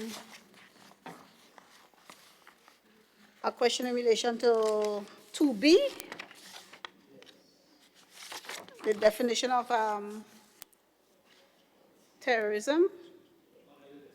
Terrorism, okay, let me just get it. And that speaks to terrorism, including the use or threat of action designed to influence the government or to intimidate the public. And your question would be what would be considered as an act designed to influence the government? Well, take your pick. That's not what you're asking?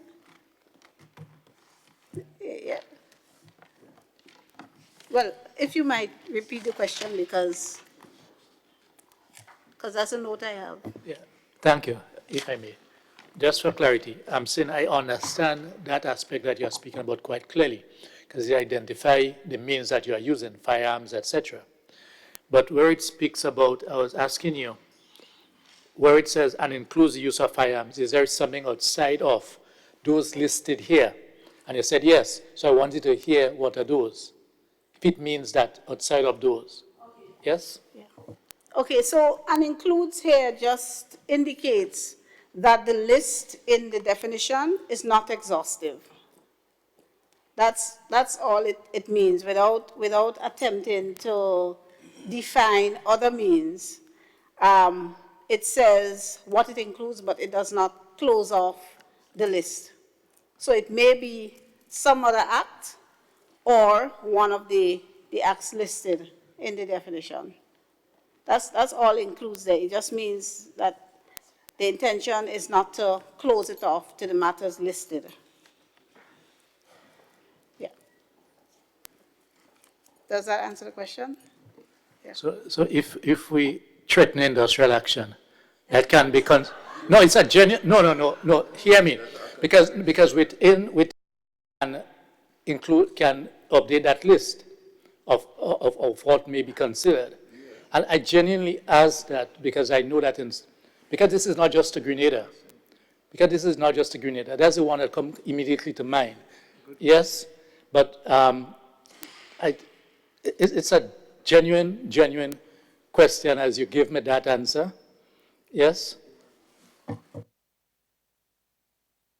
If I may, I don't think that industrial action as we know it will be within the contemplation of this definition.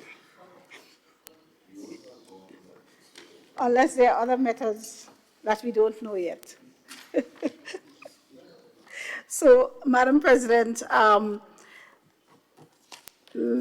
Senator Rahman was also asking a question which quite honestly I didn't get even more than I didn't get Senator Lewis's question. So, if I may be assisted. I think it was just more of an observation with regard to some of the hand-me-down that we're dealing with. So it was just more of an observation, not a question. Thank you.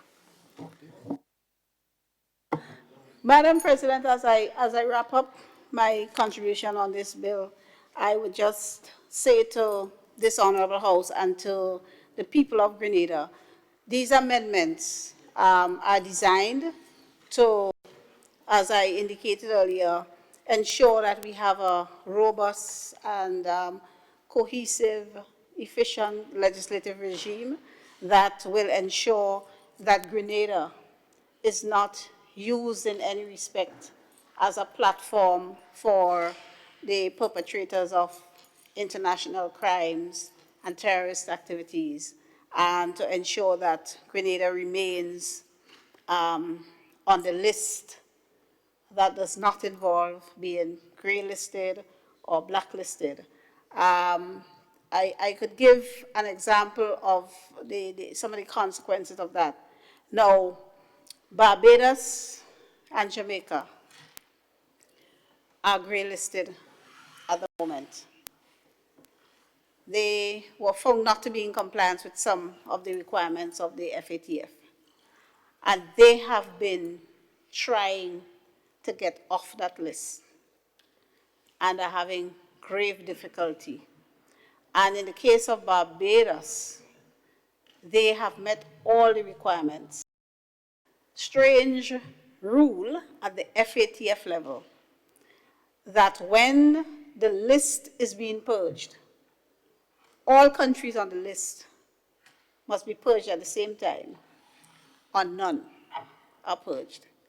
So they came up recently to be removed from the list, and another country, I can't remember whether it was Malta, so one of those Pacific countries, were also coming up for removal, and they didn't meet the requirements.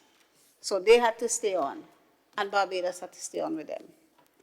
So our objective is not to get on at all. As it stands now, since 2022, we have been taking some rigorous steps to ensure that we come into compliance, because we inherited a situation where we were under threat, right? And there were 40 or so steps, pieces of legislation. We've done some already, and this is the last batch. I think we only have about 2 more after this. So we are taking all these steps to avoid finding ourselves in a situation where we blacklisted. It takes years to get off the black or the gray list. And then your ratings drop, and then you can't borrow on the international market, and all of the consequences that trickle down to the ordinary people and hurt the citizens. This is what we are trying to avoid, if it pleases you, Madam President. So I commend the bill to the House. I thank you, presenter of the bill, for your summation and commendation to your colleagues. Honorable members, the question is that the bill be read a second time. All those who are of the opinion, say aye. And of the contrary opinion, say nay. The ayes have it. I think the ayes have it. A bill for an act shortly entitled Terrorism Amendment Bill 2024. Madam President, I beg to move that the Senate resolves itself into a committee of the whole Senate to consider the bill clause by clause. Thank you, Senator. Honorable members, the question is that this Honorable House resolves itself into a committee of the whole Senate to consider the bill clause by clause. All those who are of that opinion say aye, and of the contrary opinion say nay. The ayes have it.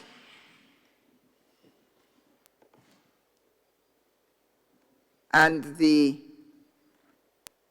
Committee of the Whole of the Senate is now convened.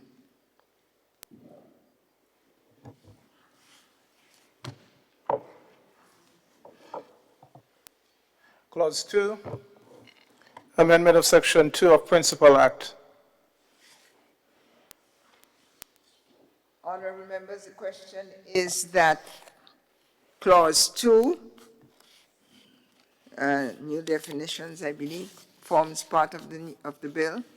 All those who are of that opinion say aye. Aye. Contrary opinion say nay. Ayes have it. Clause 3, repeal and substitution of Section 3A of Principal Act. Honorable members, the question is that Clause 3 forms part of the bill. All those of that opinion say aye.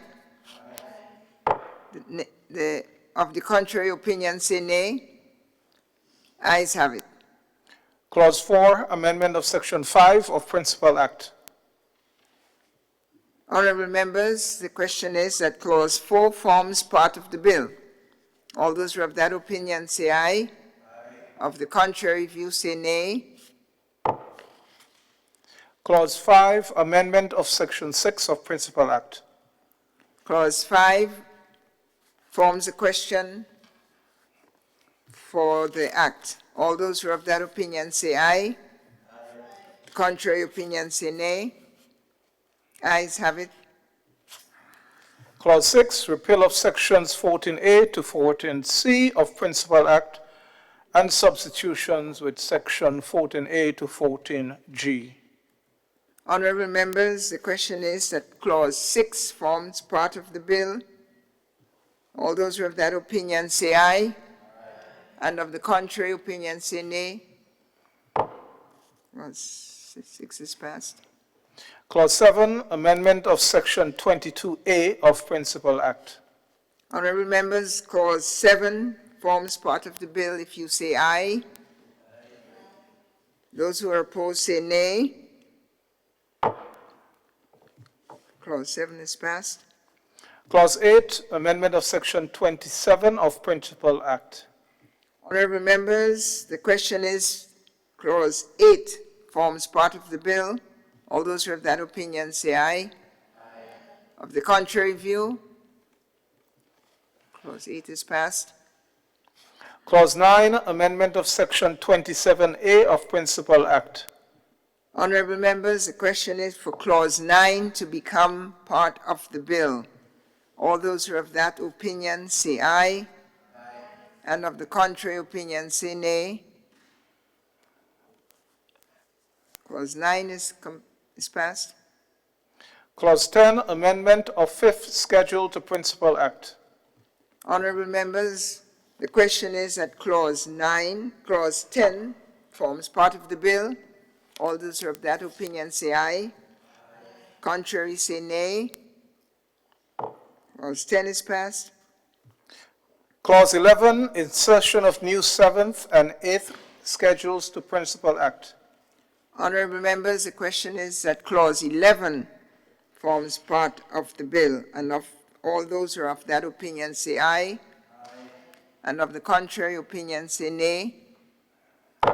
Clause 11 is accepted. Clause 1, short title. Honorable members, the question is that Clause 1 forms part of the bill.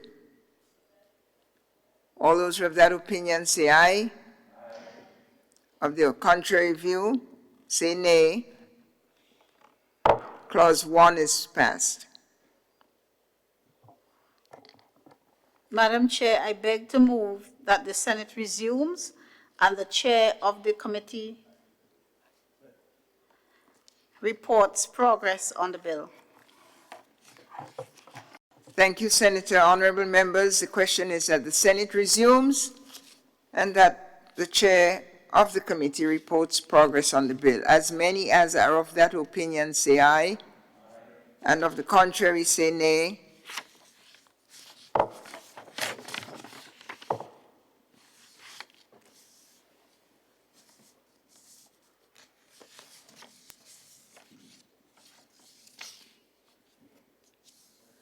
The Honorable Senate resumes.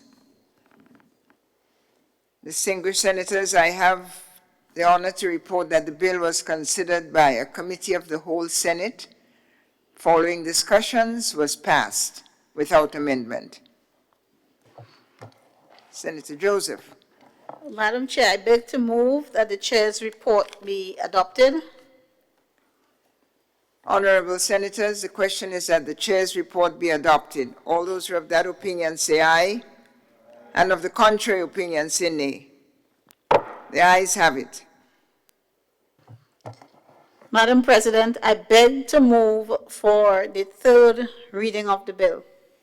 Honorable members, the question is that the bill be read a third time.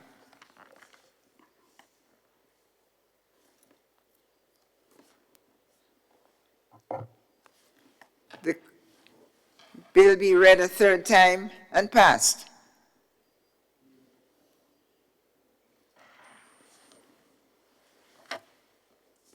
As many as are of that opinion say aye. Aye.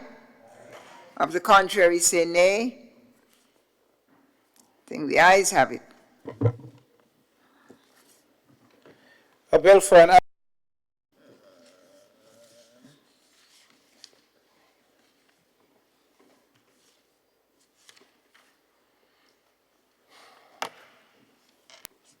Leader of Government Business, Senator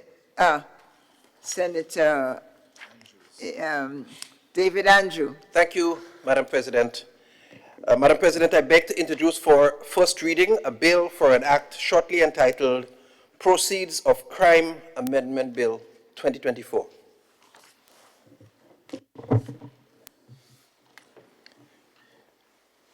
The bill which seeks to amend the Proceeds of Crime Act number 6 of 2012, the Principal Act, to enhance the integrated legislative framework to combat money laundering and terrorism financing, shortly entitled Proceeds of Crime Amendment Bill 2024. Senator Andrews. Madam President, I beg to move that the relevant standing orders of the Senate be suspended to enable the bill to be taken through all of its stages at this sitting. Honorable members, the question is that the relevant standing order of the Senate be suspended to enable the bill to be taken through all its stages at this sitting. All those who have that opinion say aye, and of the contrary say nay. The ayes have it. Senator Andrew. Madam President, I beg to move the second reading of the bill. Honorable members, the question proposed is that the bill be read a second time. Senator Andrew. Madam President, this bill, the Proceeds of Crime Amendment Bill 2024, it seeks to amend the Proceeds of Crime Act number 6 of 2012, the Principal Act, to enhance the integrated legislative framework to combat money laundering and terrorism financing. This bill contains 4 clauses. Clause 1, of course, makes provision for the short title, and so the bill shall be read as one with the Proceeds of Crime Act number 6 of 2012, of course referred to as the Principal Act. Clause 2 provides for amendment of Section 32 of the Principal Act to establish a more dissuasive criminal penalty for failure to comply with the guidelines issued by the Anti-Money Laundering Commission from $50,000 to $100,000. So, in Section 32, this amendment to Section 32 of the Principal Act, in subsection 4, this amendment will take effect by deleting the number 50,000 after the words fine, not exceeding, and substituting, therefore, the number 100,000. So if we go to the Principal Act in Section 32, subsection 4, we will amend it there and increase the penalty there from 50,000 to 100,000, making it more dissuasive to disregard the Anti-Money Laundering Commission. There also, we would have the repealing of Section 32B. Section 32B will be substituted for in a separate section to be spoken about in the next clause, right? Section 32B spoke of administrative penalties. So, third clause, Madam President, clause number 3, provides for the insertion of a new section, Section 32A, to establish dissuasive of the guidelines with corresponding dissuasive penalties if the offense is treated as a summary conviction. This new section, as I alluded to earlier, is what replaces the repealed Section B in subsection B in Section 32.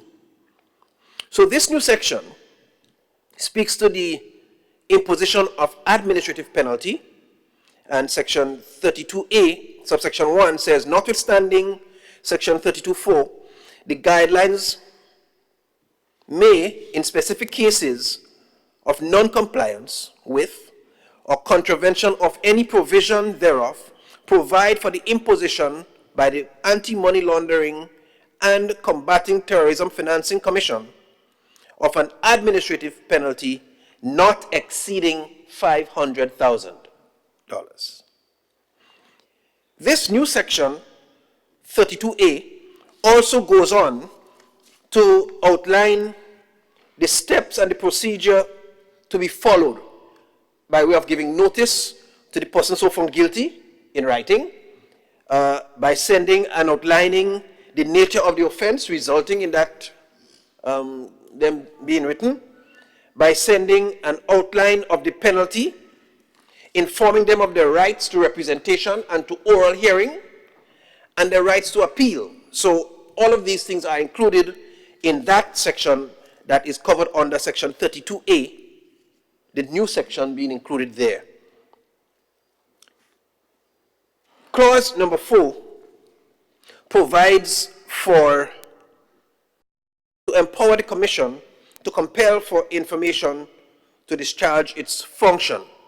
And so this section allows the Anti-Money Laundering Commission to be able to summon information and mandate the provision of information in executing its mandate as part of anti-money laundering legislation across the country.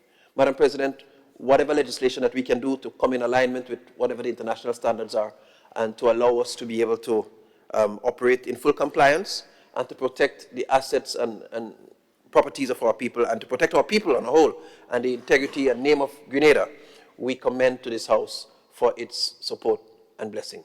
Thank you very much. I thank the presenter of the bills, Honorable Senator David Andrew.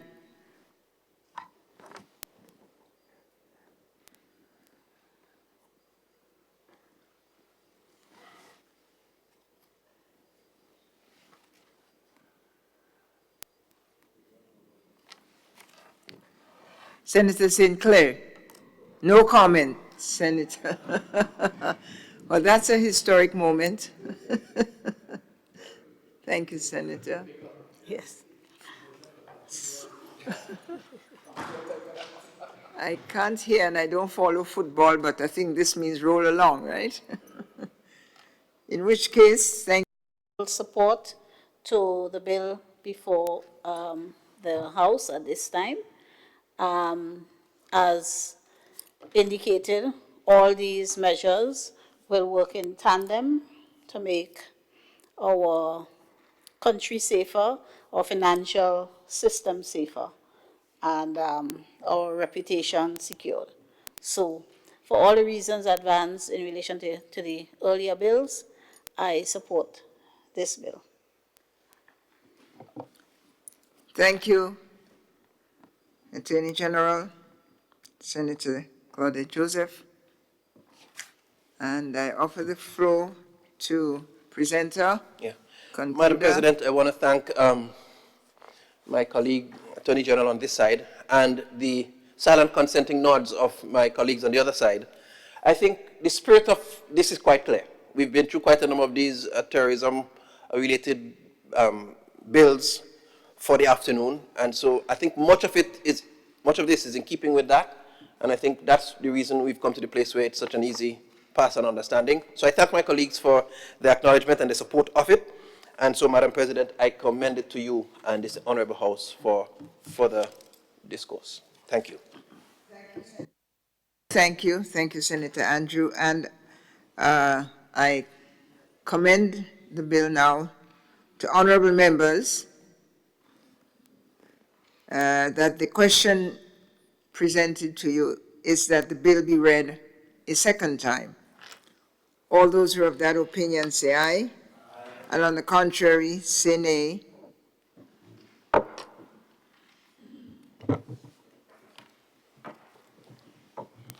A bill for an act shortly entitled Proceeds of Crime Amendment Bill 2024. Minister Andrew.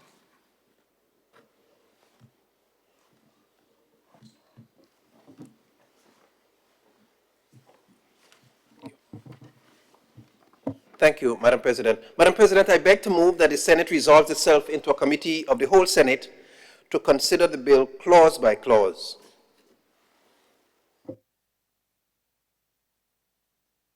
Thank you, Senator. Honorable Senators, the question is that this Honorable House resolves itself into a committee of the whole Senate to consider the bill clause by clause. All those who are of that opinion say aye, and of the contrary opinion say nay. The ayes have it.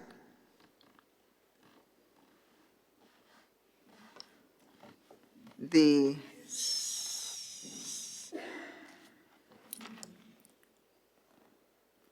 Senate is suspended. We are in committee.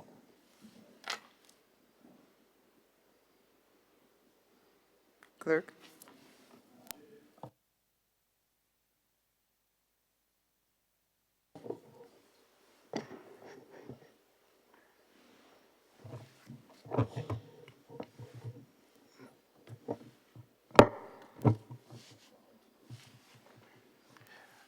Clause 2, amendment of Section 32 of Principal Act. Honorable committee members, the question is that Clause 2 forms part of the bill. All those who are of that opinion say aye. And of the contrary say nay. Ayes have it. Clause 3, insertion of new Section 32A to Principal Act. Thank you, Clerk. And honorable members, the question is that Clause 3 forms part of the bill. All those who are of that opinion say aye. And those of the contrary opinion say no. Passed. Clause 4, amendment of Section 63 of Principal Act. Thank you, Clerk. Honorable members, the question is that Clause 4 forms part of the bill. All those who are of that opinion say aye. Those of the contrary opinion say nay. Passed. Clause 1, short title. Thank you. Committee members, the question is that Clause 1 forms part of the bill. All those who are of that opinion say aye, and those of the contrary opinion say nay. Passed. Minister Andrew. Madam Chair, I beg to move that the Senate resumes and that the chairman of the committee reports progress on the bills. Honorable committee members, the question is that the Senate resumes and the chair of the committee reports progress on the bill. All those who have that opinion say aye, and of the contrary opinion say nay.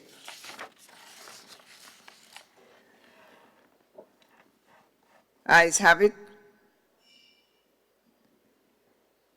Committee is closed and the Senate is resumed. Honorable Senators, I have the honor to report that the bill was considered by a committee of the whole Senate and passed without amendment. Senator Andrew. Madam President, I beg to move that the chairman's report be adopted. Thank you. Honorable Senators, the question is that the chairperson's report be adopted. As many as are of that opinion say aye, and of the contrary say nay. Ayes have it. Senate is resumed. Senator Andrew. Thank you, Madam President. Madam President, I beg to move the third reading of the bill. Honorable members of the Senate, the question is that the bill be read a third time.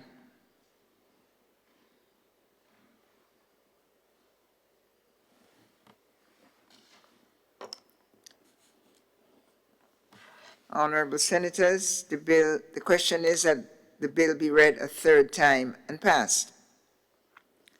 As many as are of that opinion say aye, and of the contrary opinion say nay.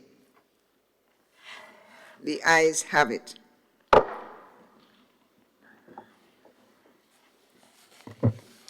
A bill for an act shortly entitled Proceeds of Crime Amendment Bill 2024.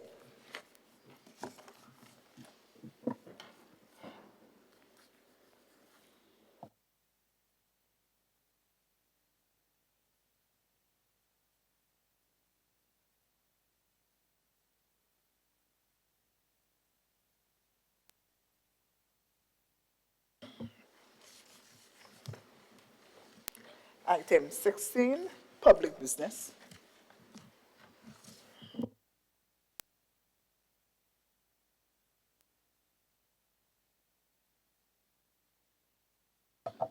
Senator Sinclair.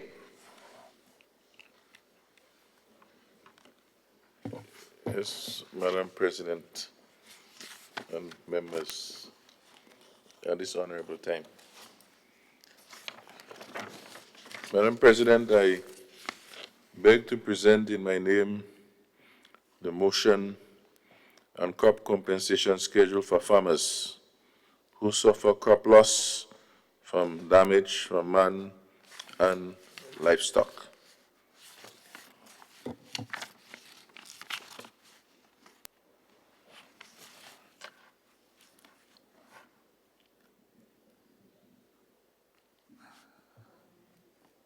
Thank you, Senator Sinclair. Senator Lewis. Madam President, I beg to second the motion.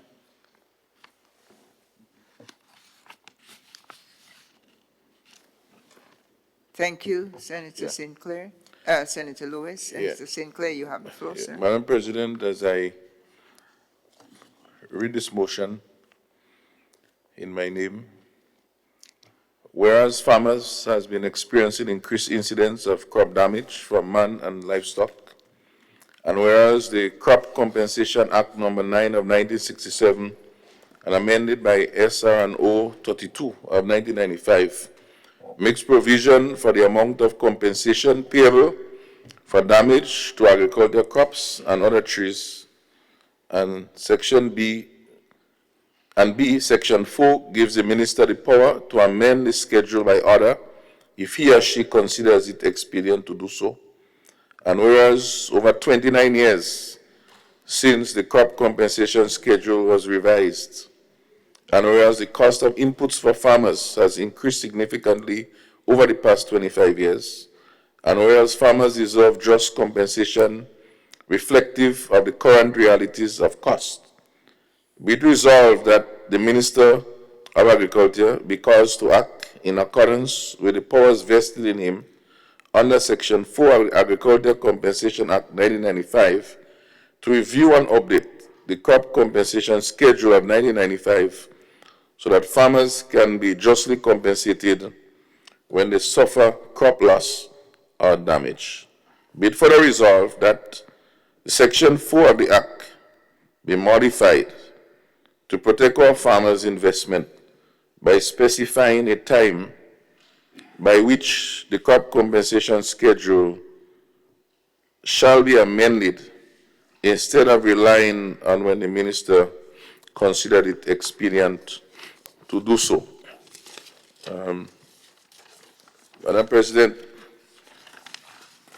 this motion or the theme may sound like a road match, but the thing about a road match is that a road match normally gets a title, a road match king collects money, but this is not a road match, but it's a, Madam President, only yesterday I was attending a court matter in the Granville courthouse, and two farmers came up to me and said, man, we have to do something about this thing. The tomatoes were chopped down, bananas were chopped down about 6 weeks ago. And this is their livelihoods for Christmas. That interferes with our food security in its own self already. Then another farmer called me, he said, come, I want to have a word with you. He said, well, actually, it's a sentence. I say, what? He said, right in his backyard, he tied his goat. He went to bed. The next morning, it was not there. He was lucky to end up in the courthouse, and all he got was $100 compensation after 5 days looking for his goat. So what I'm speaking about here is not, by the way, this morning before I reach here, there's another gentleman in Bylands lost 700 pounds of ginger, and same problems. And the issue here, we're not dealing with Pridi Alassini and not even dealing with that topic. The issue here is that the compensation, because you see, Madam President and colleagues, if it's the same issue we just finished dealing with the crime, with the terrorism, you know, moving from 100,000 to 1 million and 500,000 to 2 million and all those sort of figures, as my good friend Senator Andrew mentioned, I think the word was dissuasive to cause persons to not want to do it. And so if they know that if you cut down somebody's tomato tree, it will cost you $20, the chances, the motivation would be less. And so they know that's nothing. You know, it's 50 cents, 25 cents. If they catch them, it's nothing. And so we're not asking for nothing significant. What we're asking for, Madam President, is that the justice for the efforts by these farmers. They have to pay increased costs according to the wage bill. They're not underpaying workers to rob them. They are paying them the just amount according to the minimum wage. Even if they may not even be getting the amount of the hours work on the farm. And when the products are lost, we're not dealing with pre-larceny. I don't want to touch that. The compensation. And so all we are asking is for the government, for the minister, who I've also had some dialogue with on this very said matter. But at the same time, that is an informal matter. And I'm asking through this means here, the highest body, that some consideration be given in short order. Compensation. This morning, another farmer sent me photos. About 3 weeks ago, he lost 2 goats, 2 dogs. This morning, he lost 2. Back is the compensation. Nobody's asking the government to take out money in their pocket. We are saying that when these offenders are caught, they have been made to pay the dues. And that is the issue. It's like wanting to ride on a bus and the price of the fee is $5, but you want to give the conductor $2 or nothing. And we can be talking about justice and all of these conventions and all of these things and see the farmers' effort going down in drain. In fact, Madam President, we recognize the efforts from the ministry and the government with some of the support and the subsidized plants and all of those things, you know. And this is what makes it worse. Because we already know some of the plants from the nurseries and so on through government is at a reduced price, significantly. Yet still, if they are damaged by these terrorists, if you want to call them, because they're using cutlass and other things and cut down things, and the just compensation is not being done, they can't even start back. I think that no one in a good conscience could be sleeping at nights, understanding that these plights continue. Of course, one may argue that, well, we're working on this, we're trying to make some effort, it's good. But at the same time, while all of that is going on, the farmers are suffering in 2 ways. Loss of income, with damage, because no deterrent in the prices. We also suffer as a country with food security issues. And it's unconscionable. It's unconscionable that no effort. These farmers, they have all the WhatsApp messages, the voicemails, continue to persist. So whilst a bigger picture might be looked at, it's like the man that wants to build a house, you know. He have a big dream of building his house. So big that it continues to wet, continues with all kind of wind and snake coming through the house, while he dream about his house, that he may die. Many has died before this house becomes a reality. And so what we are saying for these farmers, it need to be done 2 years and something, as Senator Lewis said this morning, the step. There are a lot of consultations taking place. There is nothing, in my opinion, that is restricting this review from taking place. At least, Madam President,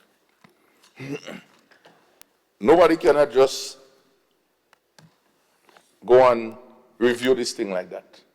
We are a law-abiding citizen, law-abiding country, and the only person, and this maybe you have to go and have an injunction, that could cause this order is the minister himself, nobody else. And if that is done,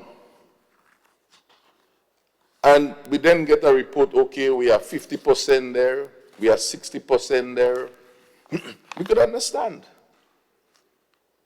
But when nothing is done, no order has been initiated, because if this order is initiated as a SRNO, it had to be gazetted and published. We haven't seen that. Unless it's somewhere that nobody knows it is. Then it really shows, as a farmer said to me, is that there's no care. He said, tell them to the same effort they put into the gun amendment and all of those things. Tell them to put the same effort into getting these things resolved. That is the message. And I could add to it, the same effort with the terrorism, because other persons forcing us to do that. The ILO forces us, Madam President, to do the agriculture reporting, and according to 19 for the farmers, we have nothing. So, nobody but us. I'm not like my good friend Senator Luis. We don't have a union. Although the ILO doesn't prevent us from being unionized, when I look at the conventions, based on associations and so on. But we don't have to go there. All we are asking, my good friends on the other side, is to please bring the message, the compensation issue, pass the order, and give us a time when you think this thing would be resolved.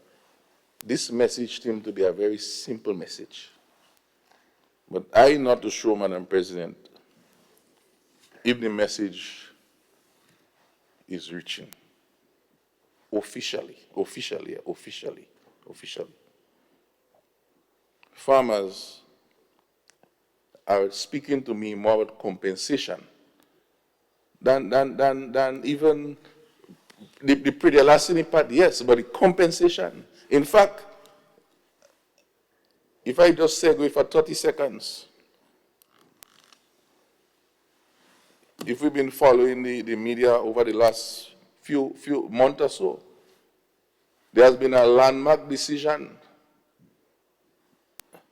with two of our veteran lawyers regarding now no flogging for thieves and persons stealing agricultural produce, which was on the books.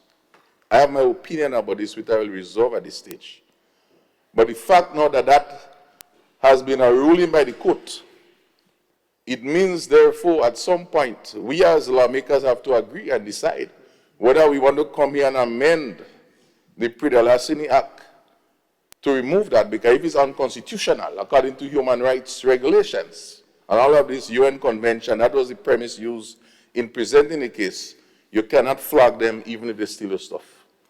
So, you can flag, the price is still down, the price of labor is up, everything up. I mean, come on. We would have to have other psychosocial intervention sooner or later. Come on. And then, as a farmer said to me this morning, when we discussing this matter, he said, Senator, he said, just now, the laws may even come and talk about right to food, because I know there's a right to food under the FAO and WHO, so that when they steal your products, There might be new cases that, oh, the man hungry, he don't have food, he needs that 2 pumpkin or 2 plantain, and on the rights to food, they may even start getting away. This is the frivolousness and the frustration. At the same time, we have to keep commending our farmers for fighting up inside of this space. As I say, we're not speaking about pre-larceny, so I don't want to speak about cameras and security. We're speaking about a very specific thing.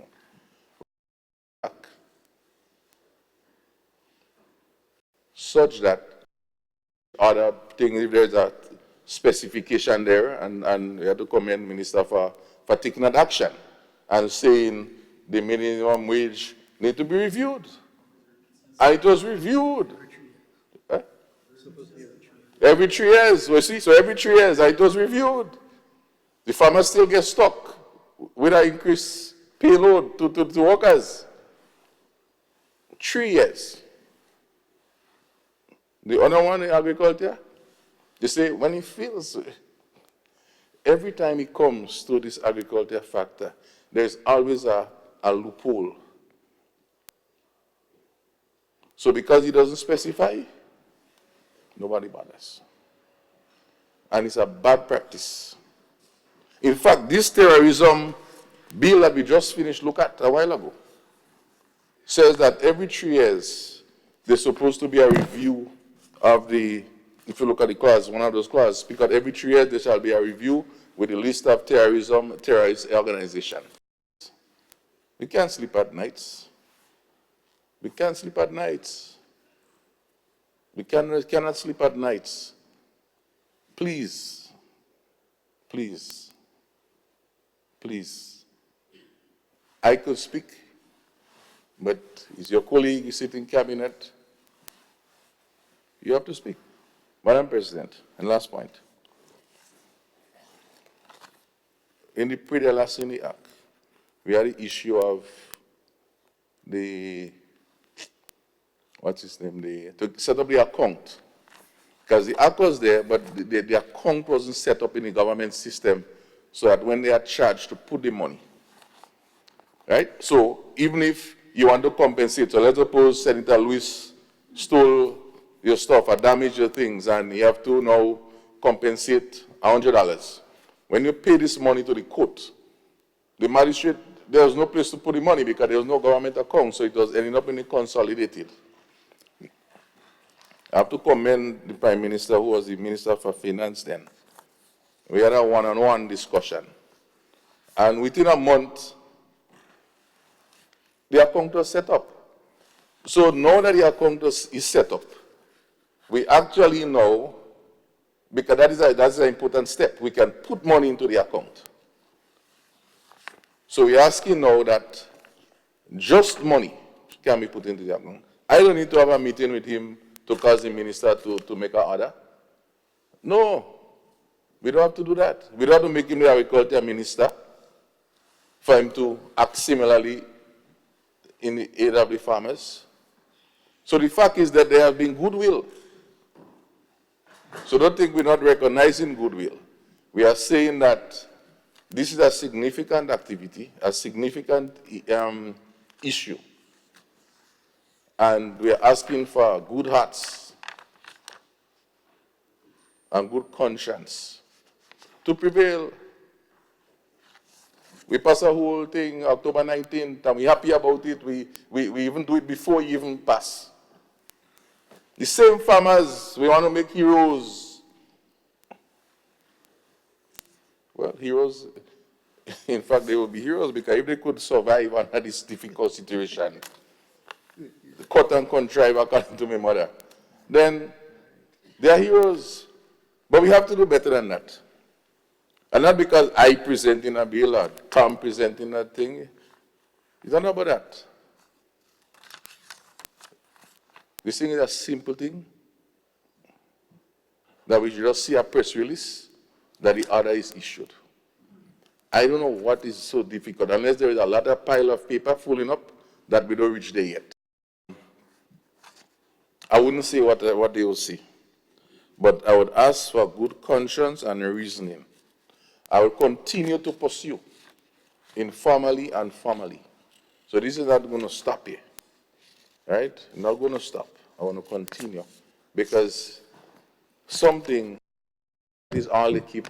Where is the compensation? There are things, but sometime in life, as I say, start with what we have, rather than trying to create something so big that you end up with nothing.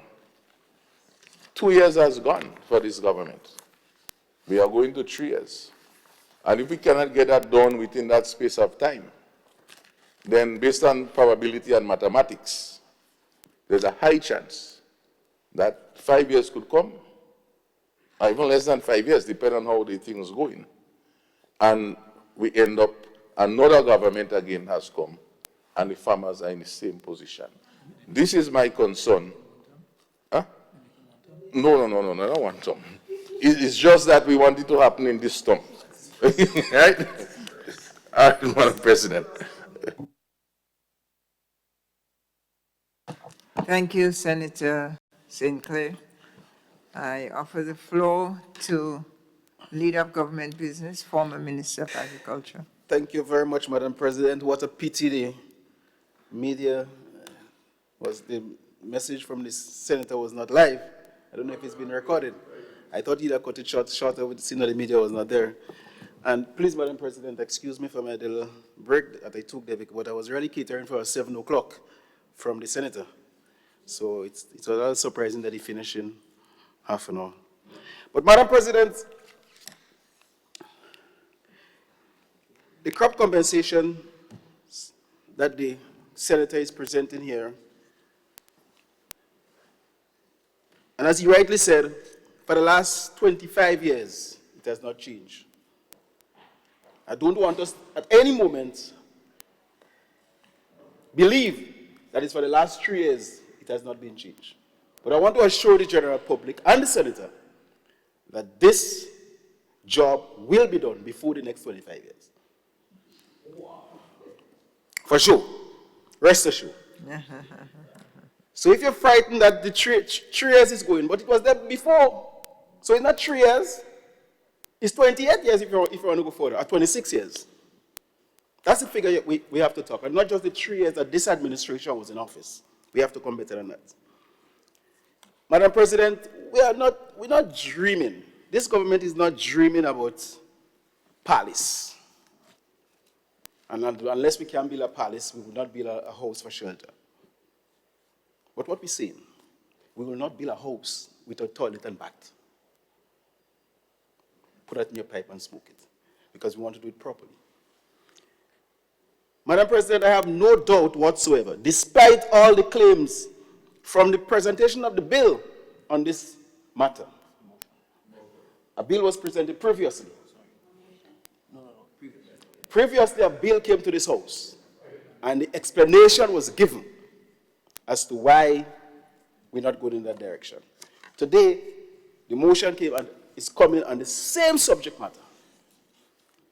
And Madam President, I wish to mention to this House that I had the privilege of reaching out to the senator even yesterday and discussing with him the direction that the government wants to go and the work that has already been completed. So when the senator stands in the House and says to the House that nothing has been done, I do not understand who I was talking to yesterday. And as a matter of fact, he moved away from all disruption and went to his vehicle, put on his AC, I assume. So the conversation was between he and I. But Madam President, a lot has been done.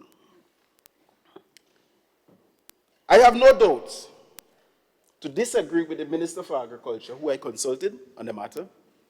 I have no doubt not to believe the people in the Ministry of Agriculture, who the Minister has consulted, in regards to repeat and continue to repeat that he got calls, he got emails, and he got WhatsApp messages, but it's yet to be presented to convince me. I'm not convinced. But Madam President, the question is, while we are concerned about crop compensation, and rightly so, the question is, the goats that it was attacked by the dogs. Are we concerned about that too? The cattle that the farmers were deprived of, are we concerned about that? The farmer who is only doing apiculture, bees, are we concerned about him and his losses? The farmers who are involved strictly in nursery, production of seedlings, are we concerned about him too? Madam President, I raised all these issues to bring to the table that the old law that compensates strictly for crops is not sufficient. It is lacking in terms of farmers' compensation. And therefore, in this day and age, if you're going to deal with a law from 1967 to today, and it's usually not worth the while. So I'm saying to the House that the Ministry of Agriculture already completed a symposium with workers in the agricultural sector. Farmers was invited in that symposium. I attended that symposium and I gave the brief remarks. And the decision was, rather than just adjusting the schedule, let us amend the act to make coverage of all aspects of farming.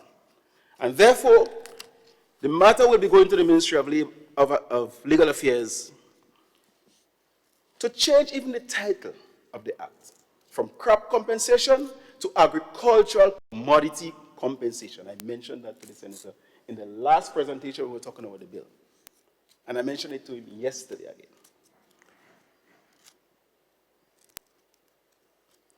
Madam President, there are even crops, like a simple thing like soursop, that is not in the crop compensation. Soursop is a key crop today. Are we going to just change the figures to what is there before and leave out soursop? Let's do it properly. Let us help in the process. Madam President, touch the figures that the Senator is advocating for. What? Are we going to do some arbitrary figures? Matters and documents were sent to the Ministry of Finance, and I'm telling you this because I know. It was sent to the Ministry of Finance to take into consideration for the last 25 years, what was the inflation rate? How do we come up with a figure to put to loss of crops and animals and equipment?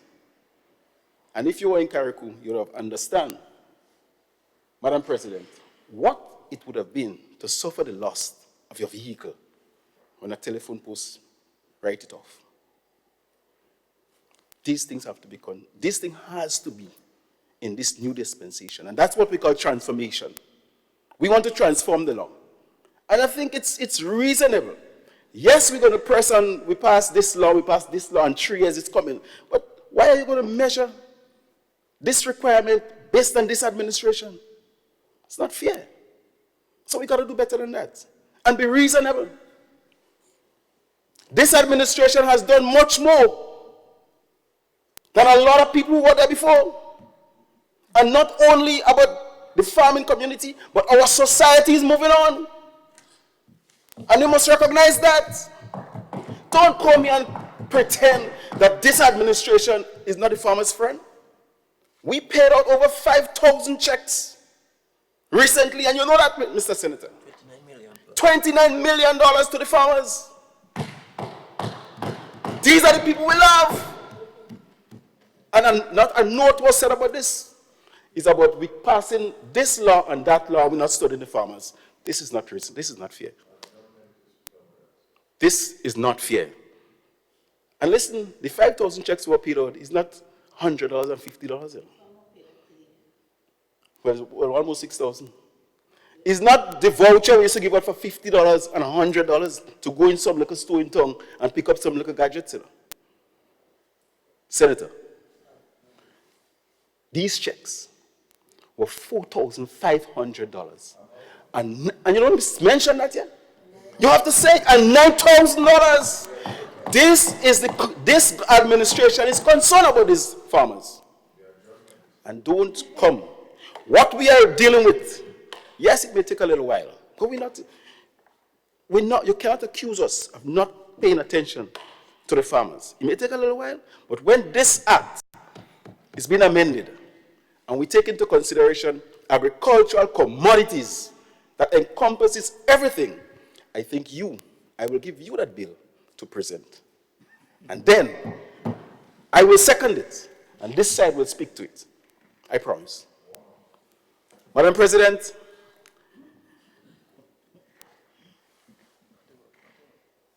we also, another aspect of the law that is not present. Who make the assessment? This present law does not, with due respect to who did it before, assign the right people with the skills and capacity to make the assessment. And therefore, we will be assigning the Chief Extension Officer to make that assessment. Must sign off on that. And if you want to appeal, we go further. The land officer, if you appeal and you don't agree with what the Chief Extension Officer is giving to you. So, Madam President, a lot of work has been done. And we will continue. And I will carry the message to the ministry and to the minister that the work must continue, but it will not be on the terms and likeness of any individual. It will be for the interests of the farmers of Grenada, Caribbean. We'll be working contrary to the work that has already been advanced and will continue. And with that, Madam President, I rest my case.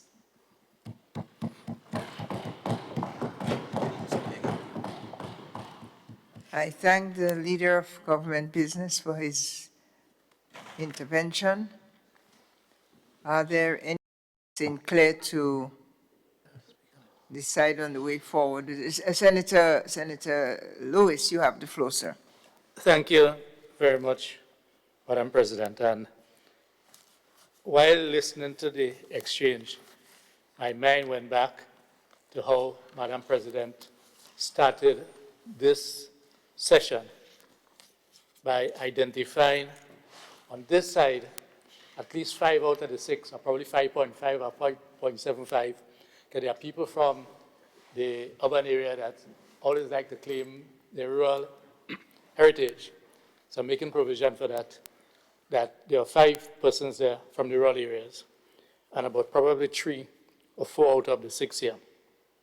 And I mean, although farmers are not necessarily only from the rural areas, I was wondering while I listened to the presentation of the Leader of Government Business and the comments made by the Attorney General of one step at a time or step by step, I was wondering about the possibility, given the fact that there is a framework in relation to a number of crops being already identified from way back when, up to from the last time in 1995.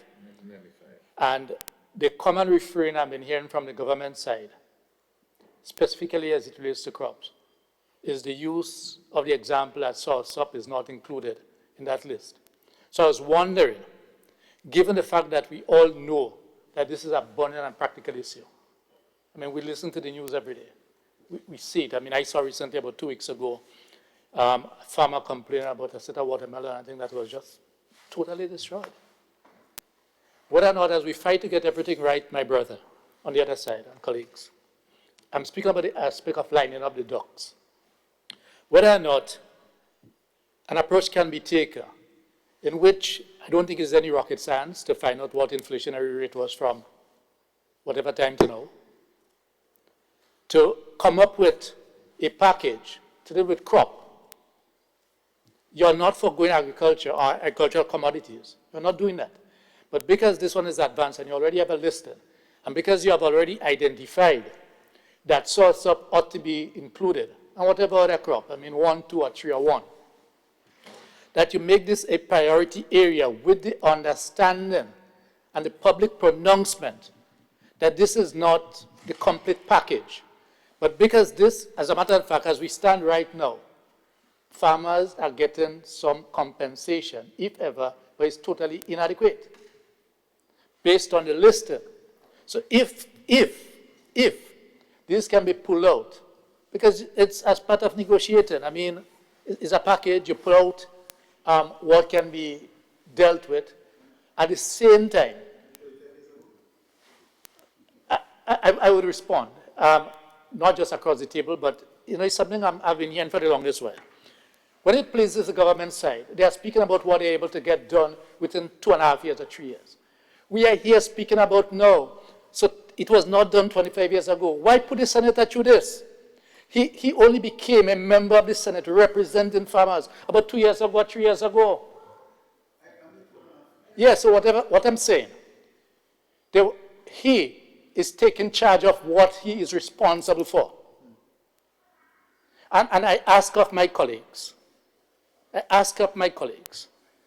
this is a non-contentious issue, this is farmers. And the colleague, as a matter of fact, while you were speaking and before the leader of government business spoke, I said most likely you may have to give consideration for a farmers' march for justice or farmers' march for just compensation for damages. No, to be frank with you, I wrote it here.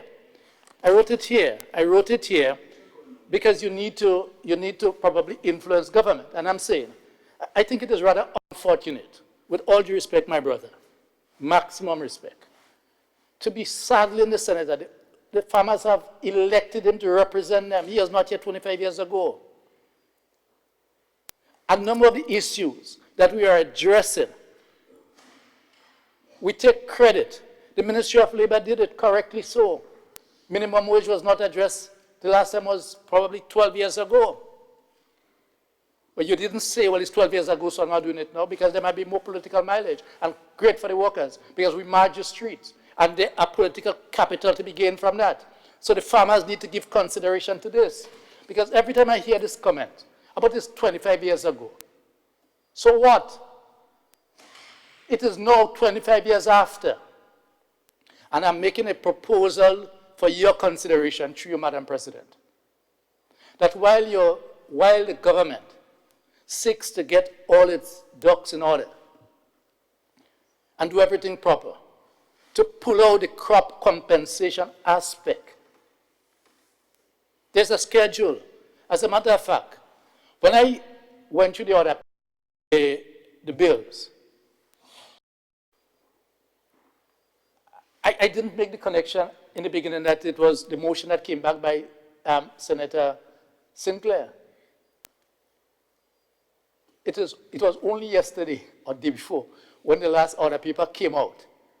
And I was scanning through it to see if there's any changes. Sometimes these things can happen.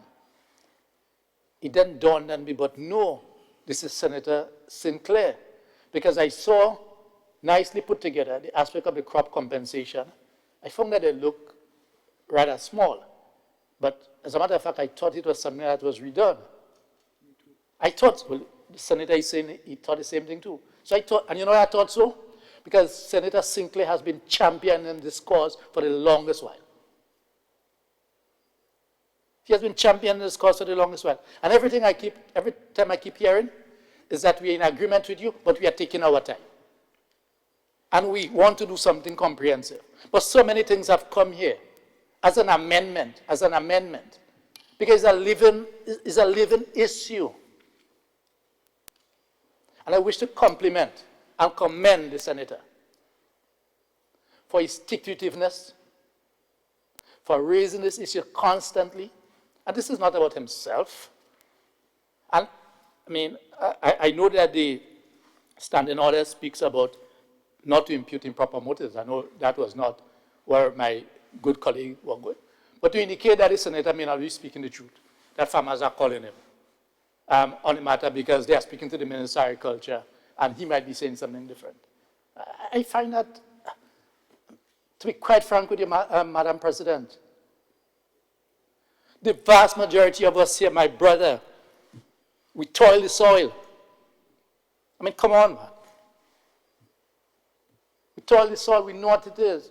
I know through you, Madam President, the clerk who is into farming has experienced those things. And many times he feels like giving up.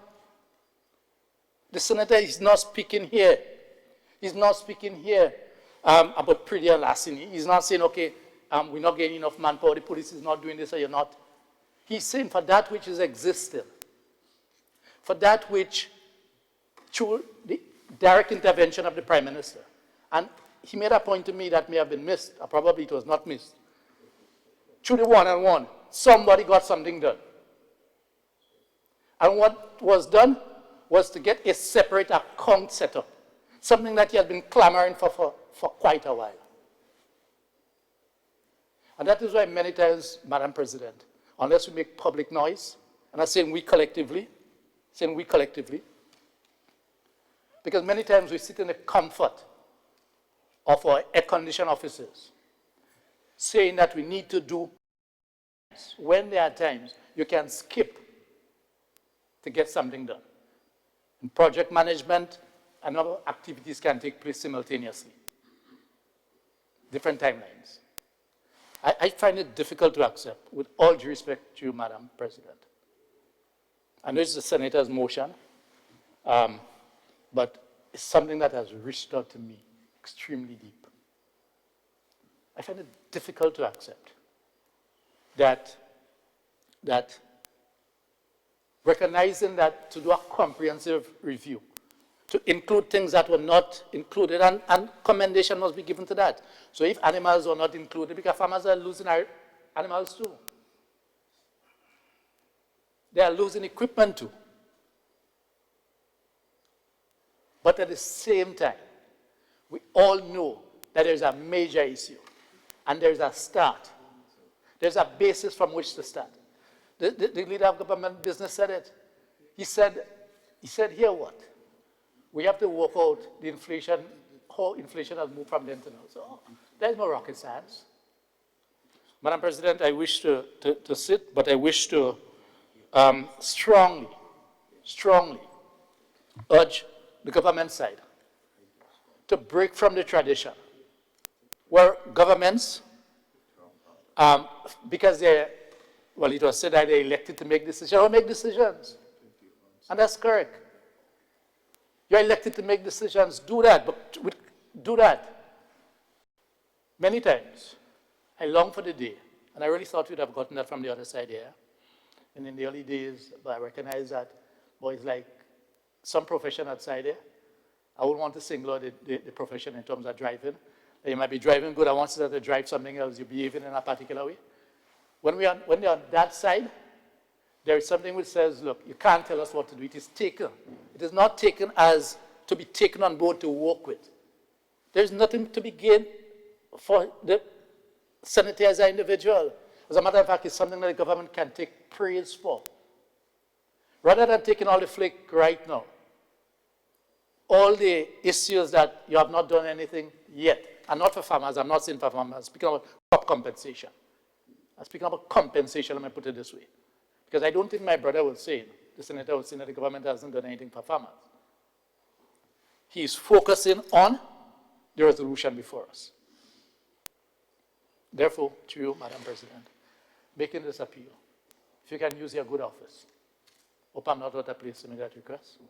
If you can use your good, as a farmer yourself, someone with the farming heritage, and someone who, based on your interventions and interactions with the farmers and others on the ground, who hears the cries, and who knows that one day, I hope it does not happen, but the guy that, did he win road match? Yeah. Win road match?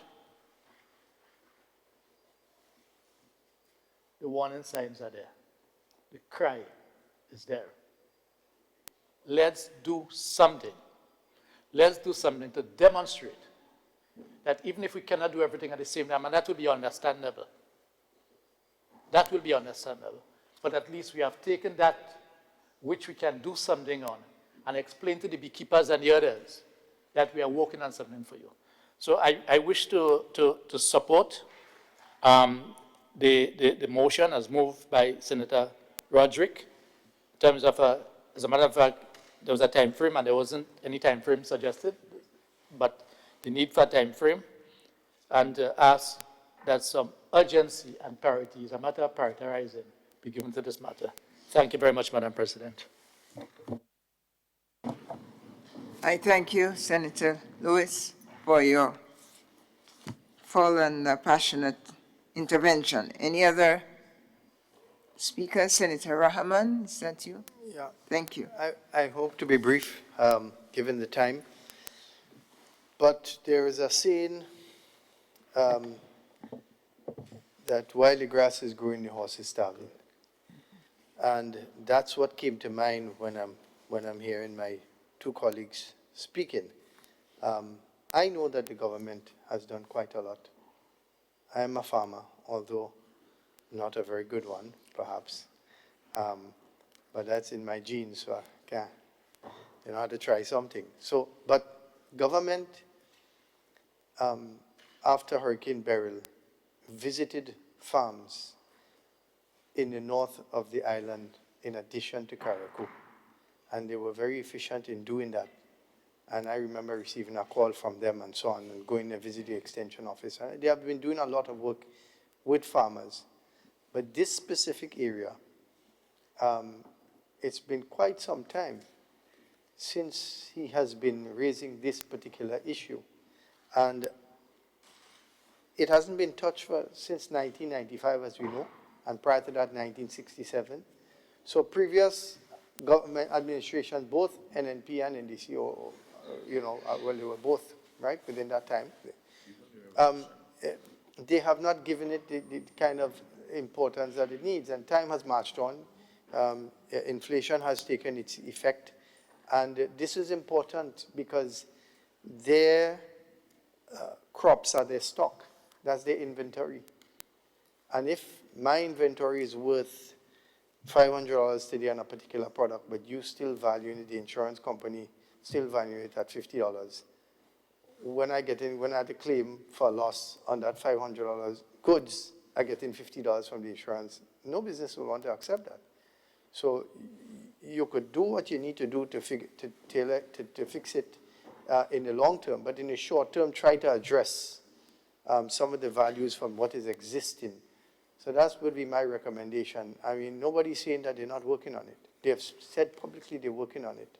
And they have shown that they have been doing things. And when a hurricane hits and you're in track to do something, and all of a sudden you have to shift and focus so much of your energy and your supplemental budget and all of these different things, and so much more work, 10 times the work, come with one hurricane, it's a lot.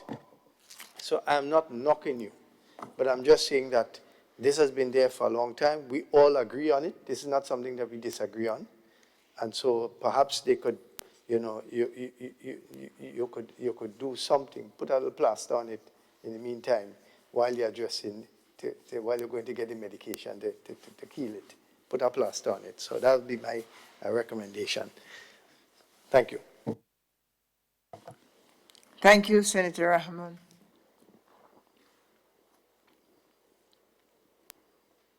The last word goes to you, Senator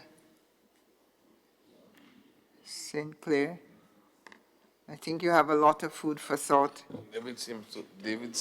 David wants to go, so thank you, Madam President. Well, I want to of course, appreciate the feedback from everyone in this process, because it's an important issue, and Senator Rahman raised a very important point. The issue of value. And of course, the schedule of evaluators, which has normally been all extension officers, extension officers, has been doing this sort of evaluations that has been going to court and so on. It's not that the court has not been paying, ordering people to pay in case of damages, but the question is the value. And so what we are doing essentially also, Madam President, is that we are also undervaluing our agriculture outputs in Grenada. Because if something is worth $10 and and really and truly we have it at a book value of $1, we have a problem. Further to that, if we do bank proposals and project proposals and you say you need to do such and such and you start adding up the maths, the bank will say, where you get these figures? The crop compensation schedule is basically your official record. We can ask the court to issue something higher. I'm not sure if the magistrate using all these discussions. And so we are essentially also devaluing our agriculture contribution to GDP, which is a very important thing. And we may be devaluing it by as much as maybe 1,000% when you look at the sort of value that we have right now for things. So that's one aspect. The issue, as Senator Lewis raised, is crop compensation. This is the issue here.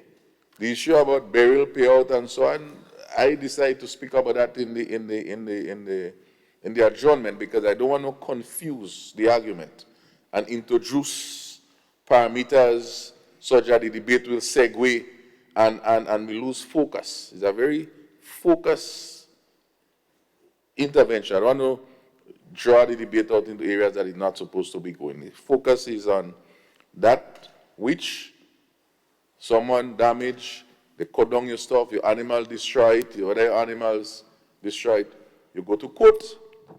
So it has nothing to do with a storm pass, a flood pass, and so government failed to help you. That has nothing to do with that. It has to do with a law. The crop compensation is a law. It goes to the court, and there is an adjudication and a judgment. That is specifically what it deals with. So I don't want us to lose sight of the issue. Of course, for my good friend,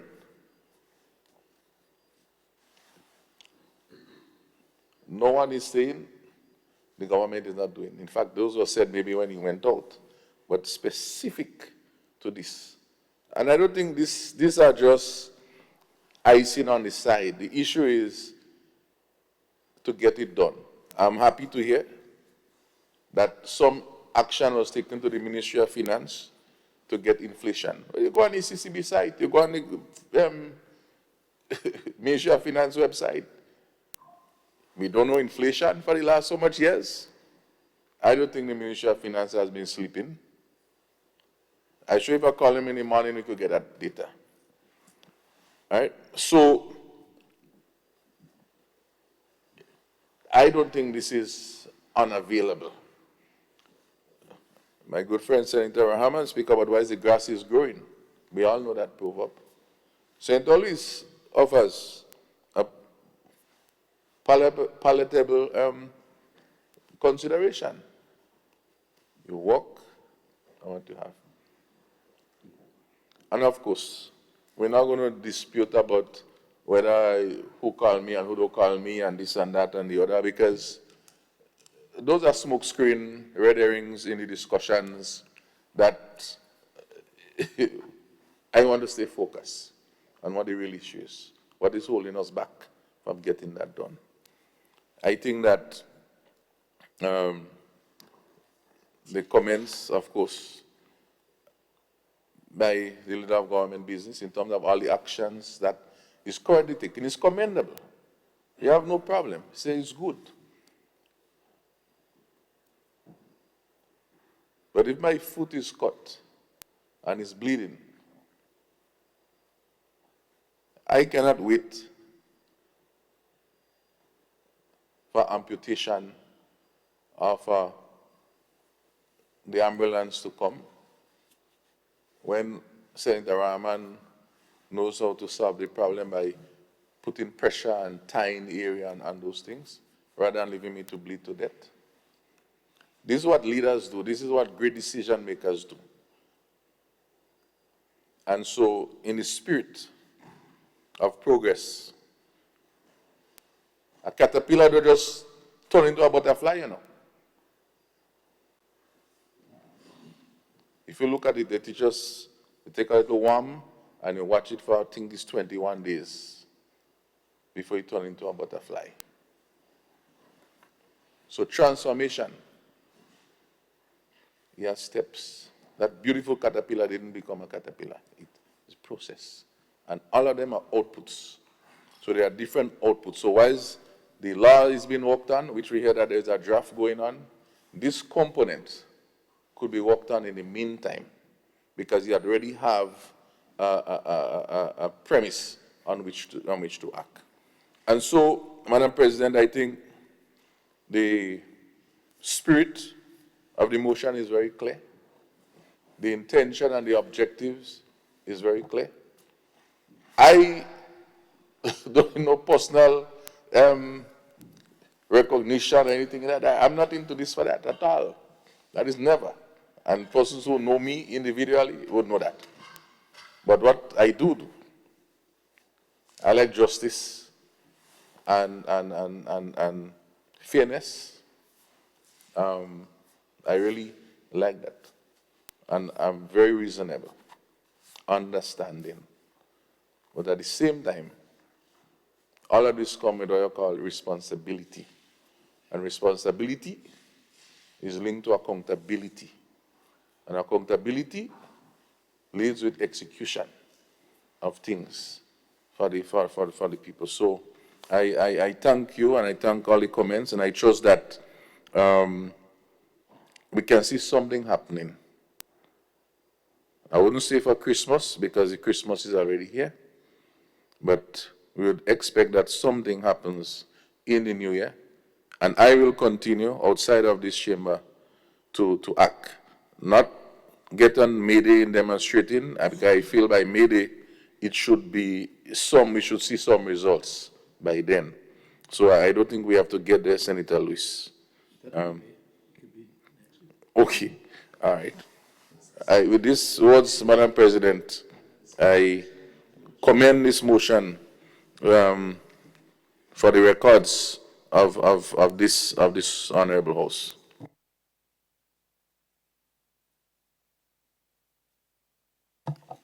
Thank you, Senator Sinclair. You have to forgive my asking. You commended for a vote, or you're commending? You commended for a vote. Correct. All right. Honorable Senators, the motion is as read. Clerk, would you please?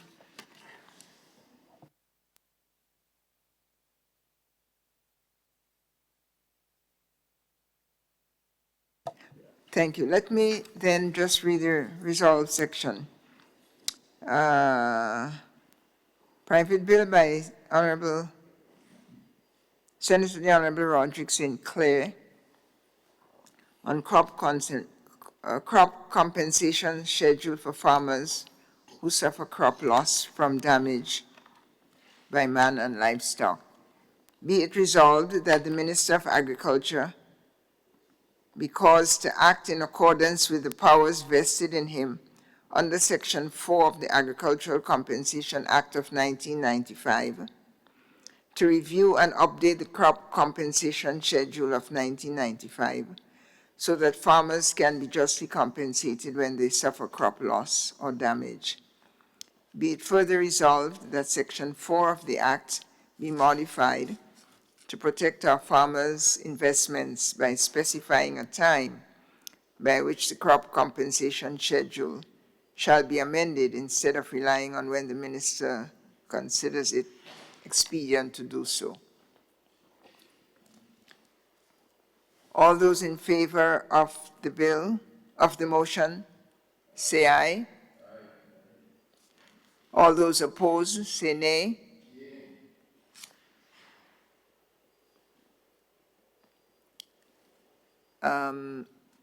Let me take it that the nays carry by,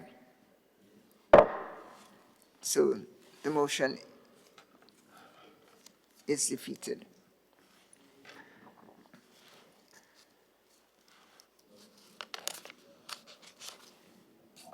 Clerk?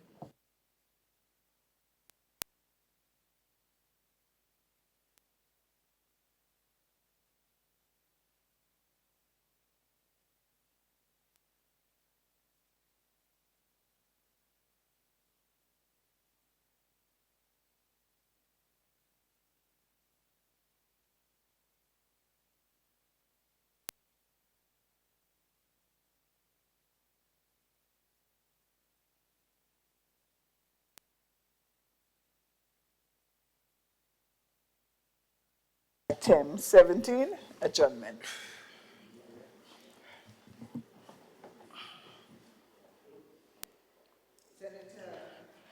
Madam President, I beg to move the motion that this honorable house be adjourned, signed and signed.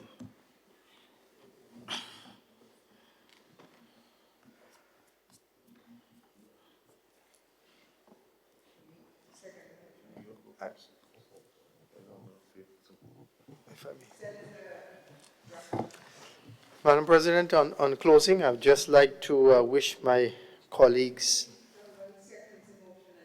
Oh, I thought it was done already. Okay. On the other side.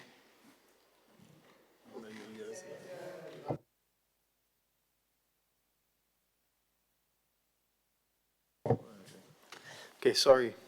So, thank you for the opportunity. So, I'd just like to take this opportunity, quite possibly, most likely, based on the past, it's the last sitting for the year. And I would just like to wish, I mean, we don't have most of the members here, but I'd just like to wish everybody a happy holiday, and also the very best for the next year. We are committed to doing what is best for our country, and some of the things that we mention, and we give the reasons for mentioning it, it is to assist in the democratic process, to help to make sure that we are helping the process along, and so that development can come, because it's not an easy job to run a country, and we have our role to play in that. I would like to thank all of my colleagues for their work. I mean, look at the time, it is about 7:15 and we're here, we've been here since 9 a.m.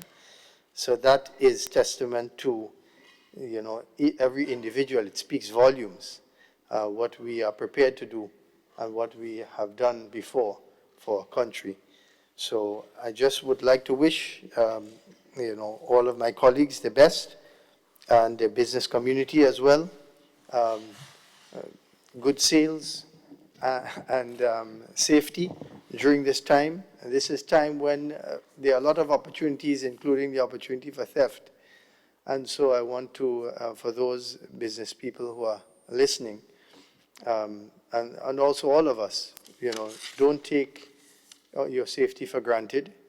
In times like these, when there are lots of activity, is when also you have activity in terms of pilferage and theft. So keep your guard up, enjoy the holiday period, be responsible, and God bless. Thank you. Thank you, Senator Rahman.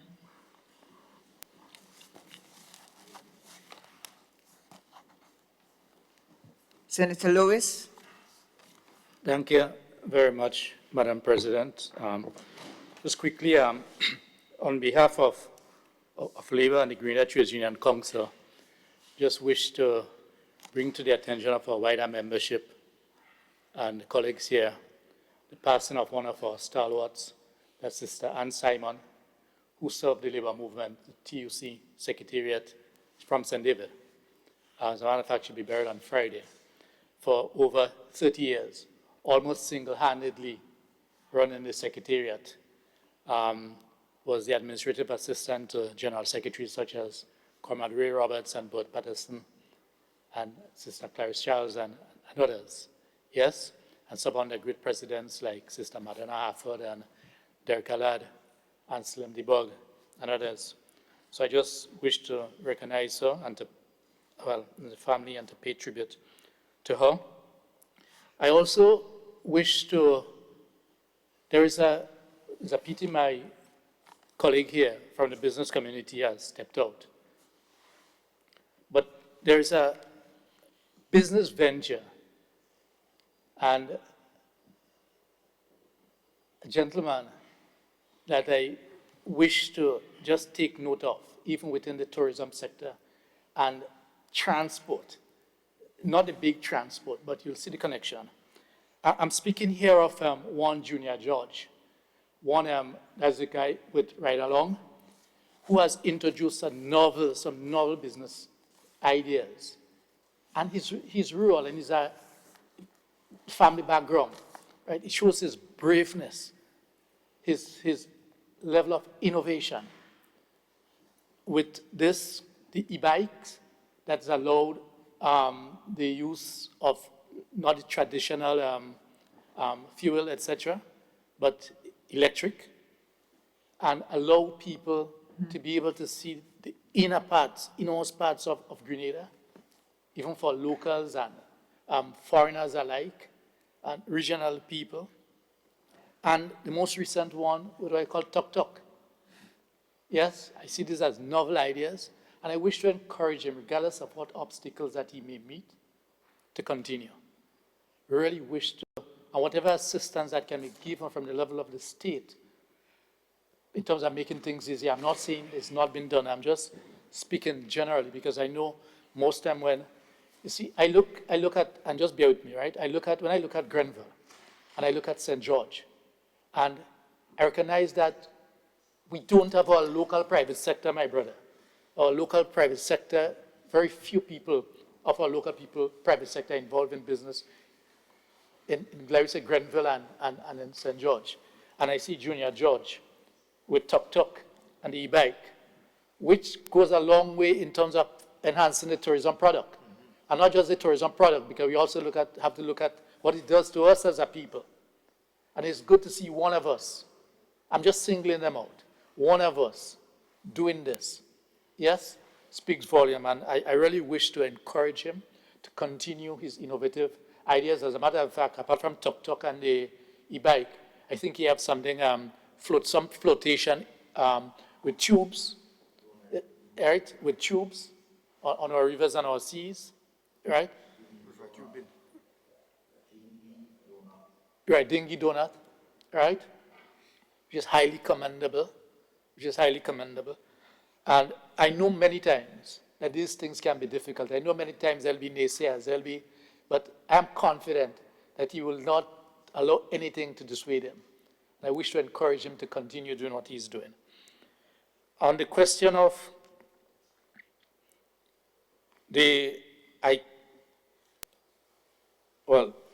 Senator Sinclair spoke about road match.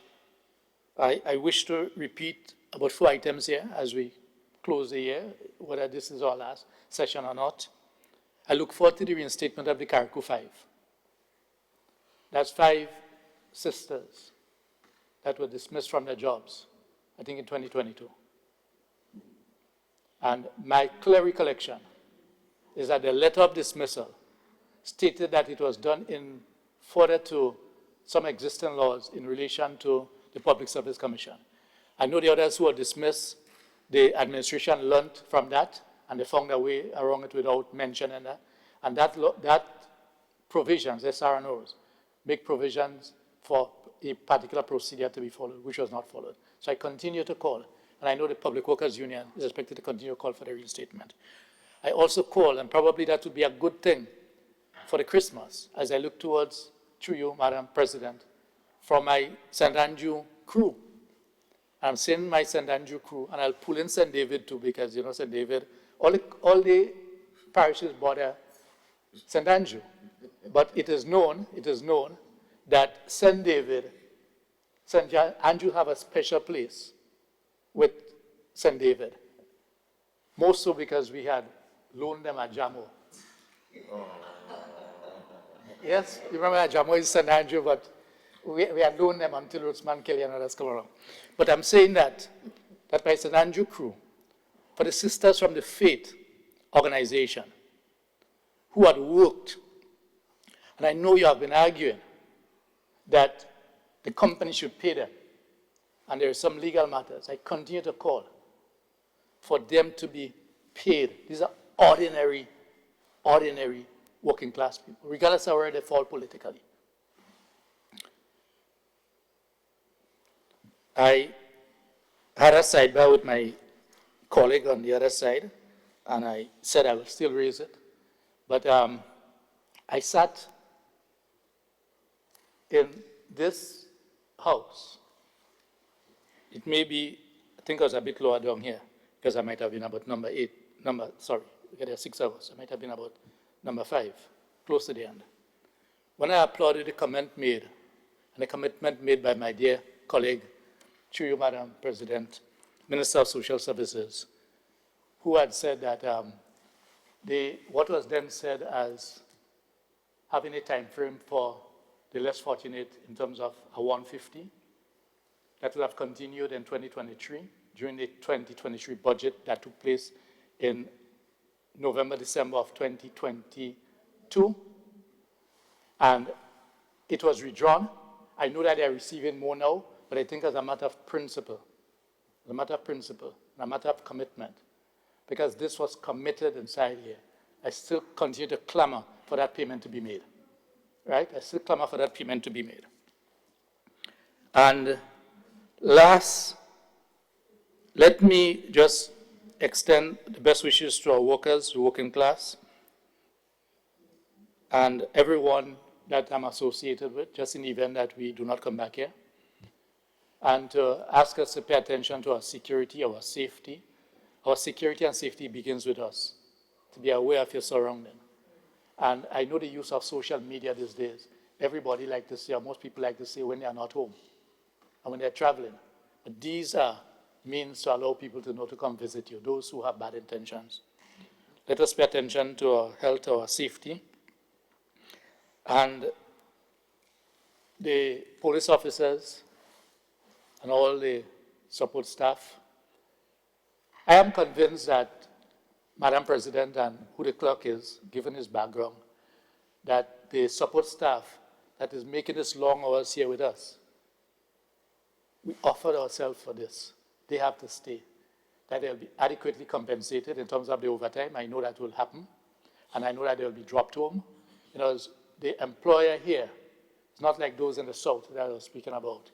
I will not ensure that their staff reach home safe late into the night. So I wish to compliment you and thank you for everything, for the accommodation and the work that you have been doing. So please extend to the rest of the staff. No, last but not least, we look forward to our members in the public service receiving some extra payment as a bonus for this year, for the consideration of the employer. It is tradition in Grenada that most employers that worth their salt, if it is done, I haven't heard about it, and if it is done, it's a chance for the government side to say it or to have heard about it. I know in the past, I think last year, something may have been given, or year before. So I know that the workers will look forward to receiving some form of what we may call a 13th-month payment. So I wish everyone all the very best. And I know we shall be in touch. Thank you very much.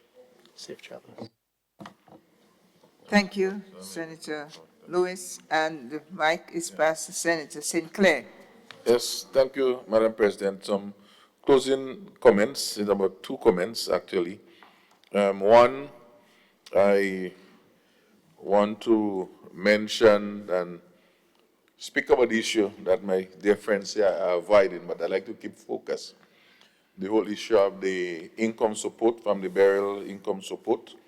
And I was happy to hear that some 5,000 checks were printed, and I guess other accounts were credited, they will call it, or debited, whichever, but monies were put onto the accounts.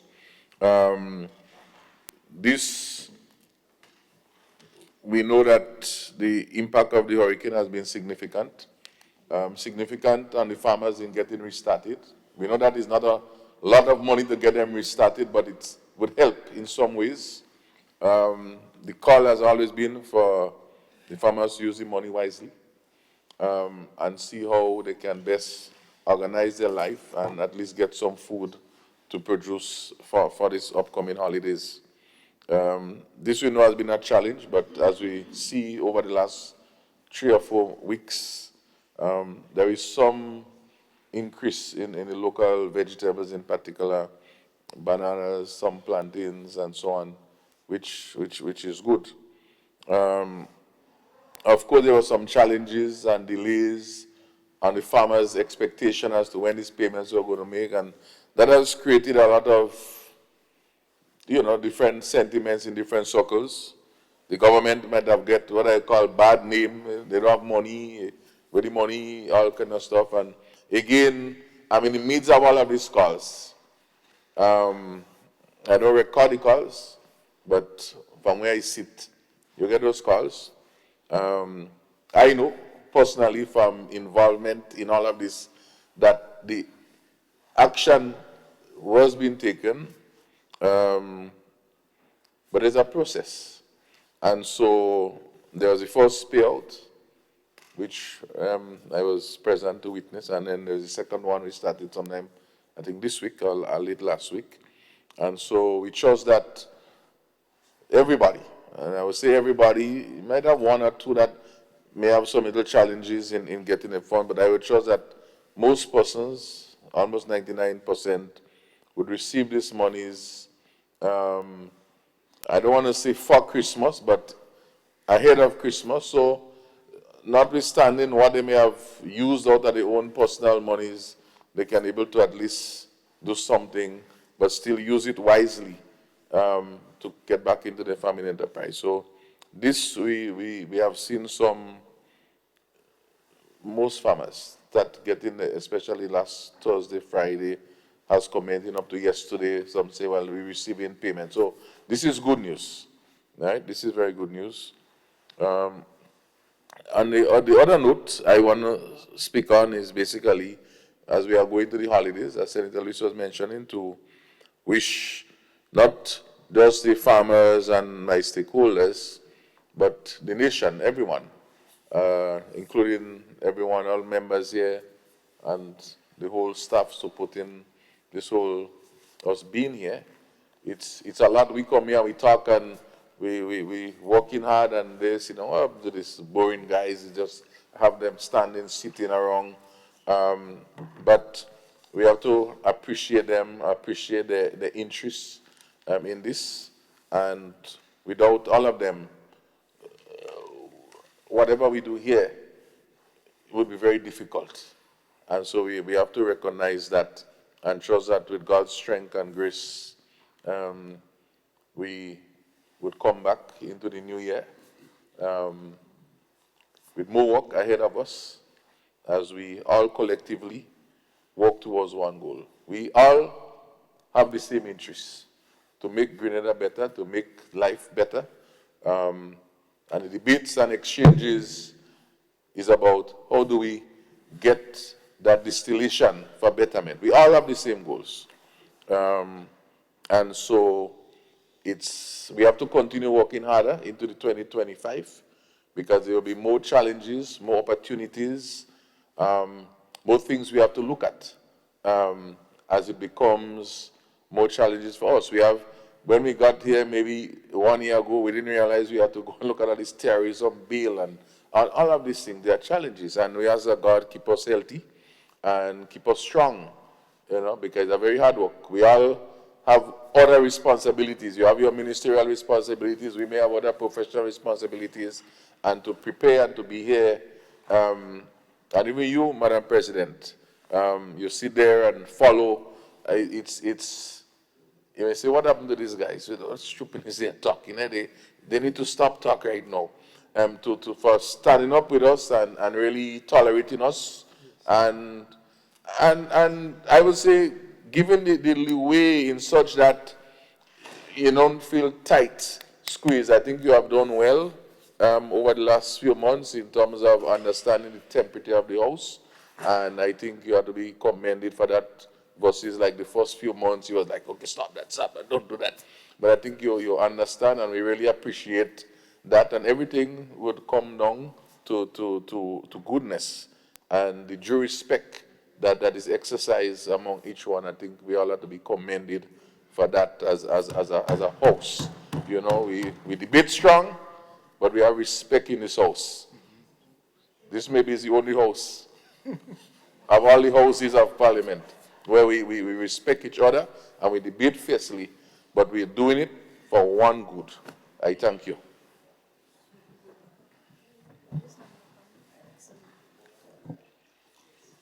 It's going now. Thank you, Senator Sinclair.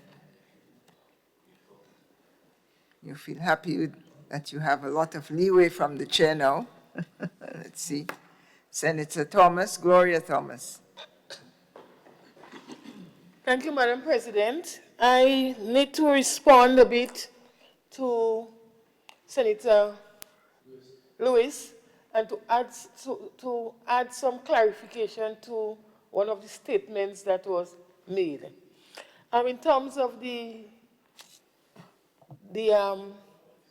seed, he requested that we replace the 150 that was taken out.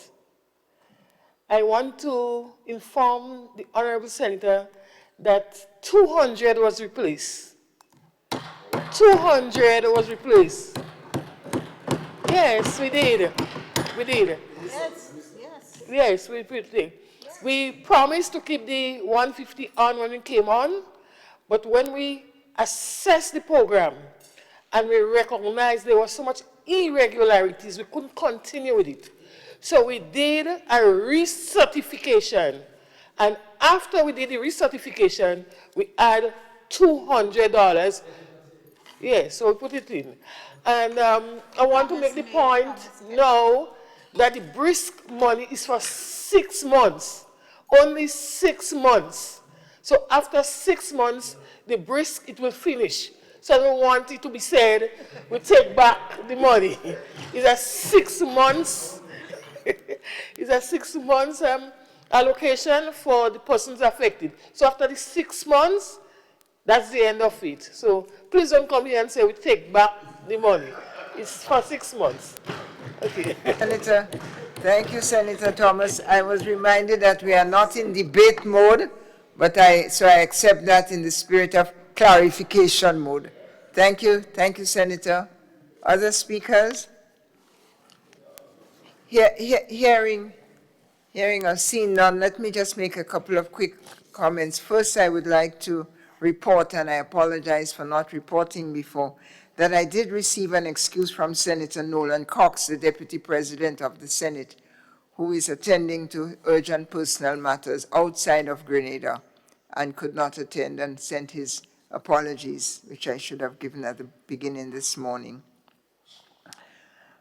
Secondly, I'm sure you would like us all to join in congratulating our Prime Minister for being named by Time magazine as one of the 100 global climate leaders who are finding climate solutions. So please go online and look it up. In fact, he's one of the newcomers and he's cited for finding climate solutions, as well as climate solutions around climate finance, as well as advocacy, both of which he stepped up after Hurricane Beryl, or he was noticed after Hurricane Beryl, but he is well regarded as a global climate change leader, global leader. And he is joined by another Grenadian who has been in the trenches likewise, coming from one of the most devastated parts of Grenada, former Senator Simon Steele, in his capacity as Executive Secretary of UNFCCC, United Nations Convention on Climate Change. He has also been named as a climate champion. They are in different categories, but he was also highlighted at the global level. So the Grenadian advocacy, combine those two with our presentation in front of the International Court of Justice, and I think we have, if we may say, taken some leadership again in climate advocacy. One of the things cited about Prime Minister Deacon Mitchell is the fact that he was able to get the Caribbean Catastrophic Risk Insurance Facility to contribute $44 million to our country, which is the first time we got this payout, this climate change risk payout. And for those of you who, which is almost everyone who followed his leadership in the burial, in the wake of burial, clearly, if the global community can recognize him, so can we. Colleagues, I want to say that, and I'm a little bit tongue-in-cheek here, that our mace is intact. It has not been thrown out for a whole year, neither was it thrown out in this session. We are in the good direction of travel towards sustainable development, towards mutual respect, towards expanded democracy that we are holding and crafting in our own Grenadian style. So we are to be proud of our work here, and we are building, changing as we go. I want to thank all of you for your additional commitment to service. Today, we did have the formation of our committees, our Senate committees, again, for the coming year of our work, and I look forward to more robust participation. I have named chair, and I continue to rely on the staff, the clerk and the staff, to make sure our committees undertake the work that they are designated to do. I really do want to say what a pleasure it was today and a learning experience to hear the ministerial reports and the discussions around them. Leader of government business, please convey to the executive that this is a real service.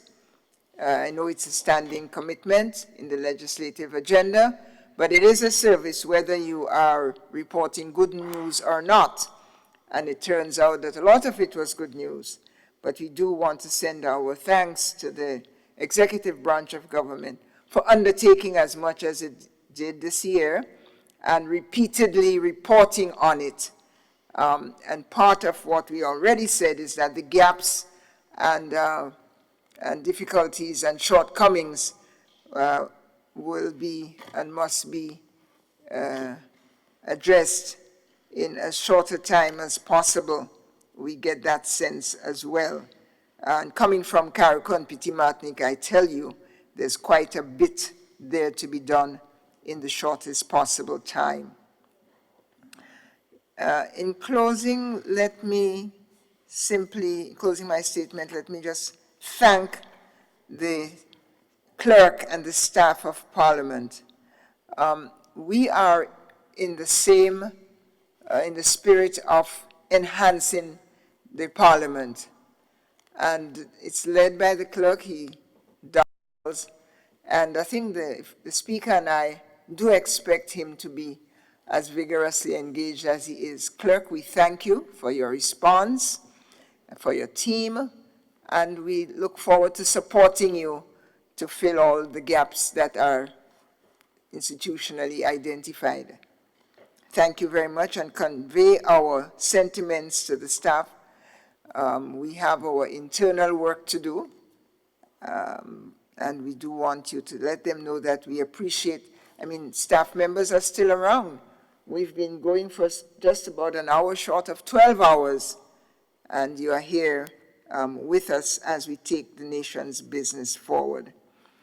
Thank you all for your collaboration, senators, from whencever you come, whichever side of the aisles you are. And I also must report that both Senator Mayanna Charles and Senator Dwight Horsford asked to be excused for the second half of the meeting. And Senator Seville Francis indicated to me in writing before she left an hour ago that she had a commitment which was 2 hours late by the time she had left. So there is continuing interest and commitment to our work as senators, and I want to thank, congratulate, and encourage all of you.